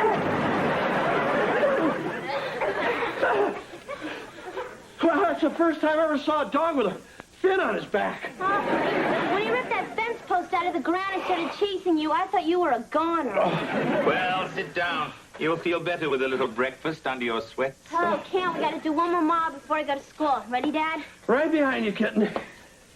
Well, let's go up the front.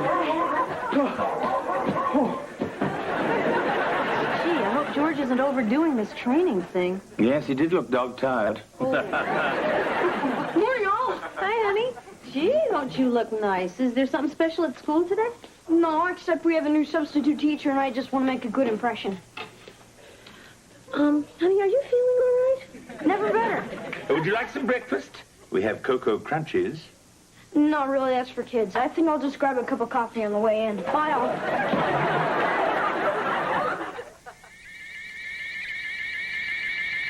Kevin, what are you doing? It's the middle of the night. Research. Oh, yes, of course. Vixens from Venus is the last word in authenticity. Don't you think this alien lunacy's gone far enough? Look, it's not lunacy, it's fact. Oh, regardless, it's ruining your health and interfering with your studies. Are you kidding? I've never studied harder. Chariots of the gods, communion, men who hate aliens, and the women who love them. This one's got pictures. See? There have actually been cases where human males have made love to alien women. Oh, it happens every day. Yeah, look at this. A Peruvian farmer was plowing a field late at night, and all of a sudden, he was caught in a beam of light from the sky. A beautiful alien woman came down and, Plowed his field? Yeah, and if it can happen in Peru, it can happen in Pittsburgh.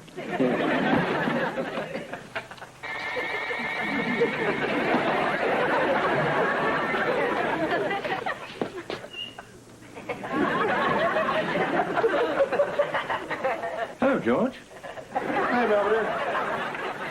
Did you know there are 3 Fritos, a set of car keys, and a Chocodile under the stove? I know, that's where I keep them. May I ask what you're doing? I wrecked my back practicing for the wheelbarrow race. I figured this might help. I see. I thought that father-daughter thing was going to be a bunch of fake girl sports. Some of those kids are killers. Oh. I took a hit in dodgeball and I made a soprano out of a shorter man. Why don't you just tell Heather you're not up to it? No, this is important. The little girl's growing up. Pretty soon she'll be married to some dirtbag husband and I'll never see her. Maybe my last time to do some special stuff with her. George, you're going to have to let go sooner or later. But not right now. Belvedere! Belvedere! Hey, get me off this thing, will you? Good afternoon, all. Hello. Hi, honey. You're home from school awfully late. Did you have detention? No, a meeting at the Dairy Queen. Possible distribution deal for the school paper. Honey, is there anything you'd like to talk about? Now that you mention it, I was wondering if I could give a party here. Party? Nothing fancy, just a casual little get-together with a few of the right kids. Make some contacts, do a little networking. Well, sure. Hey, we could have ice cream and little hats and, hey, maybe even a clown. Let me get back to you on that. I'm going to go make some Postum and wheat thins. He's sick, isn't he? The Hofnagels must think so. They've just taken their house off the market. I'm worried about him, Mr. Belvedere. Oh, I assure you, Mrs. Owens, that underneath that 3-piece suit, there beats the heart of a potential felon. Can I help you? Yeah. Bob Kincaid, Mutual of Pittsburgh. Someone here called about buying some long-term life insurance. Oh? That's for me.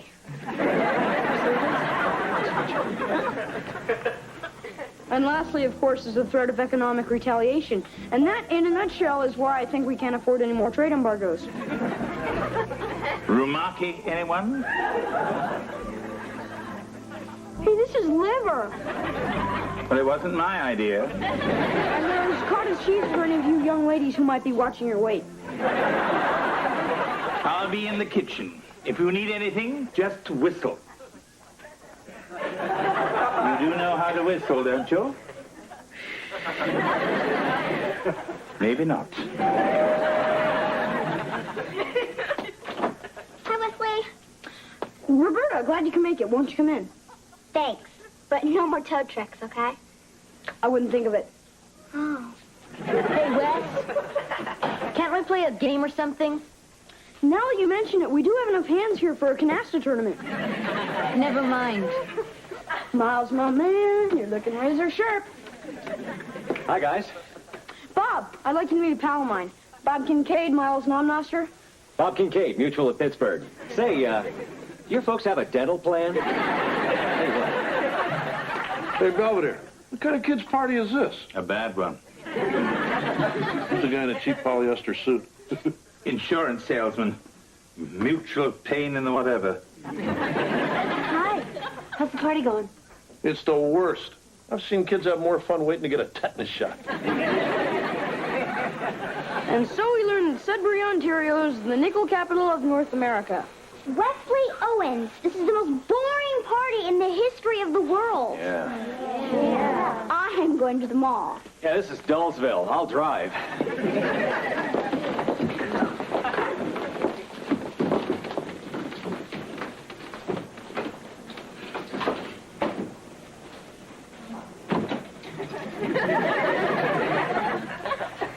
Where is everybody going?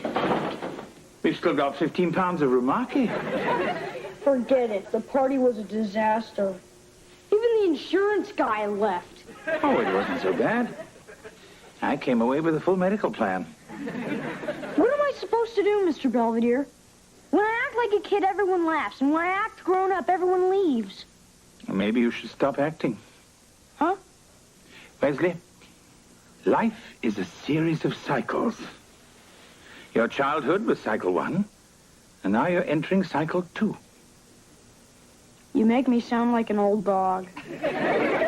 Wesley, I never thought I'd bring myself to be able to say this, but you've got to be yourself. Yeah, right.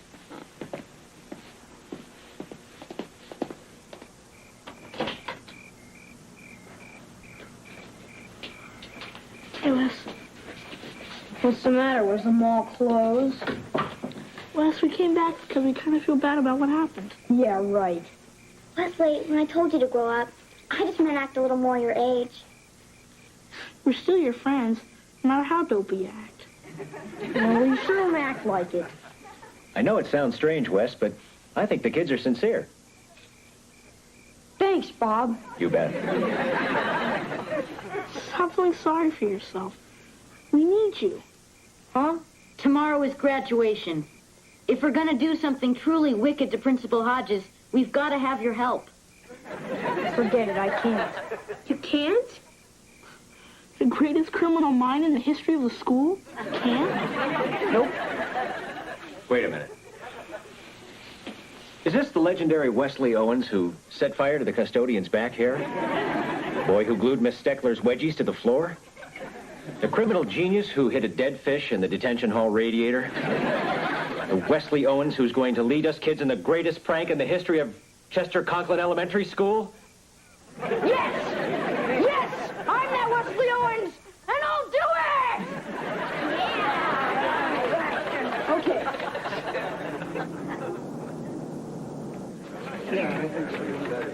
Gee, it's a good thing we got here early. The place is really filling up. Oh, you wouldn't think so many teachers would show up for Wes's graduation. Give the people what they want and they'll turn out. So, did you go over Wes's speech? No, he told me you did it. Have you seen it, Mr. Belvedere? No, all that Wesley said was that he'd prepared something special. Maybe we better map out the nearest exit.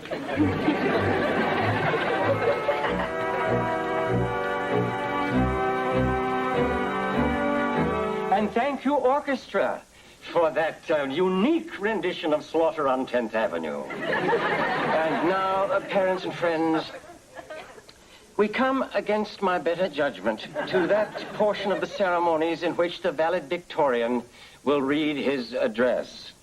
This year's valedictorian, Wesley T. Owens, has been responsible for more teacher overtime hours than any student in our history. It is with trepidation that I give you Wesley Owens.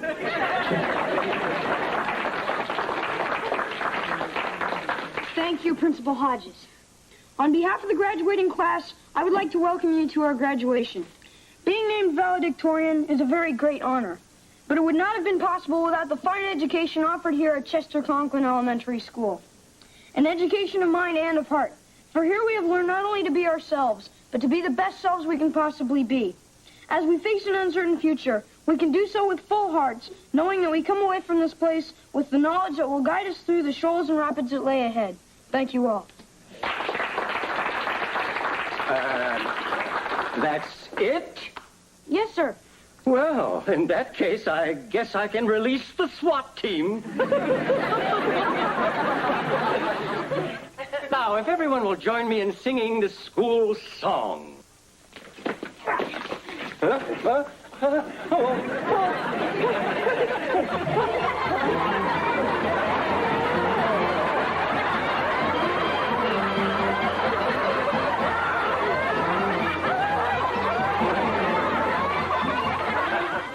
And while we're at it, you're grounded for the summer. You will not leave your room except for meals and trips to the bathroom. Is that clear? Yes, ma'am. You're just plenty lucky Principal Hodges was a county cartwheel champion. You might have sued us. I know.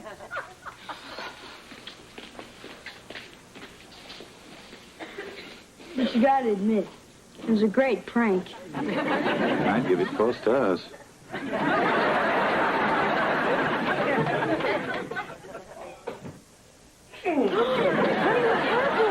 I sprained my ankle. Oh, I knew you shouldn't have gotten involved in those fool races.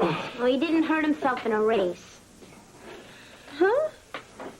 Well, I was so excited to be there, I caught my foot on a seatbelt restraint and fell out of the car. Honey, this is hurt.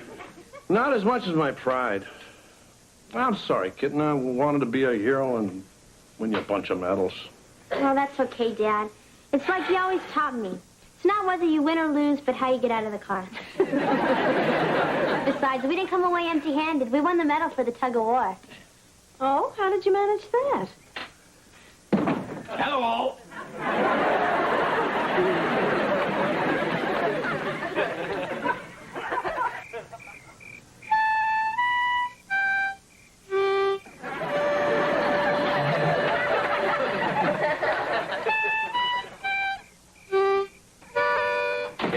Or you'll draw harmonicas.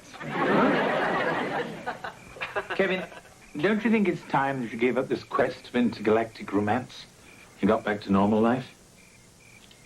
Yeah, I guess so. It's just, once you've seen something that spectacular, you want to see it over and over. More than that, you want to be part of it. I know. I felt that way the first time I saw Ursula Andress. Kept some dinner in the oven. Oh, no thanks. Cindy invited me over to her place, and she said I can have anything I want. Sounds like a good offer. Yeah. See ya.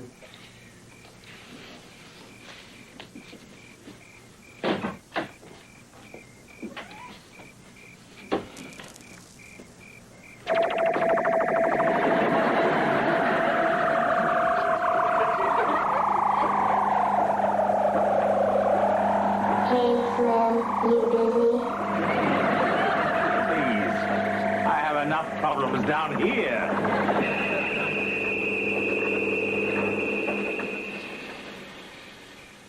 Intergalactic twit.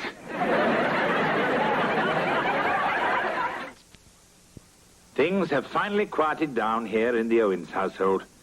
George has hobbled off to bed, proud to know that in Heather's heart, he is still a winner. Wesley sleeps off the first night of his month sentence in his room. I think it will take 3 days to get the smile off his face. Kevin, having given up the pursuit of UFOs, has returned to campus and the study of other heavenly bodies. I, on the other hand, have developed a great fondness for extraterrestrials.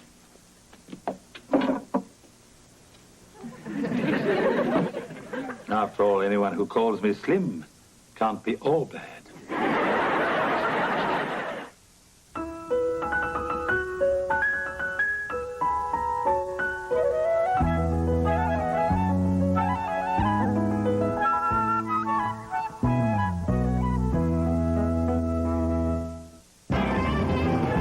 Hey now, Hawk here.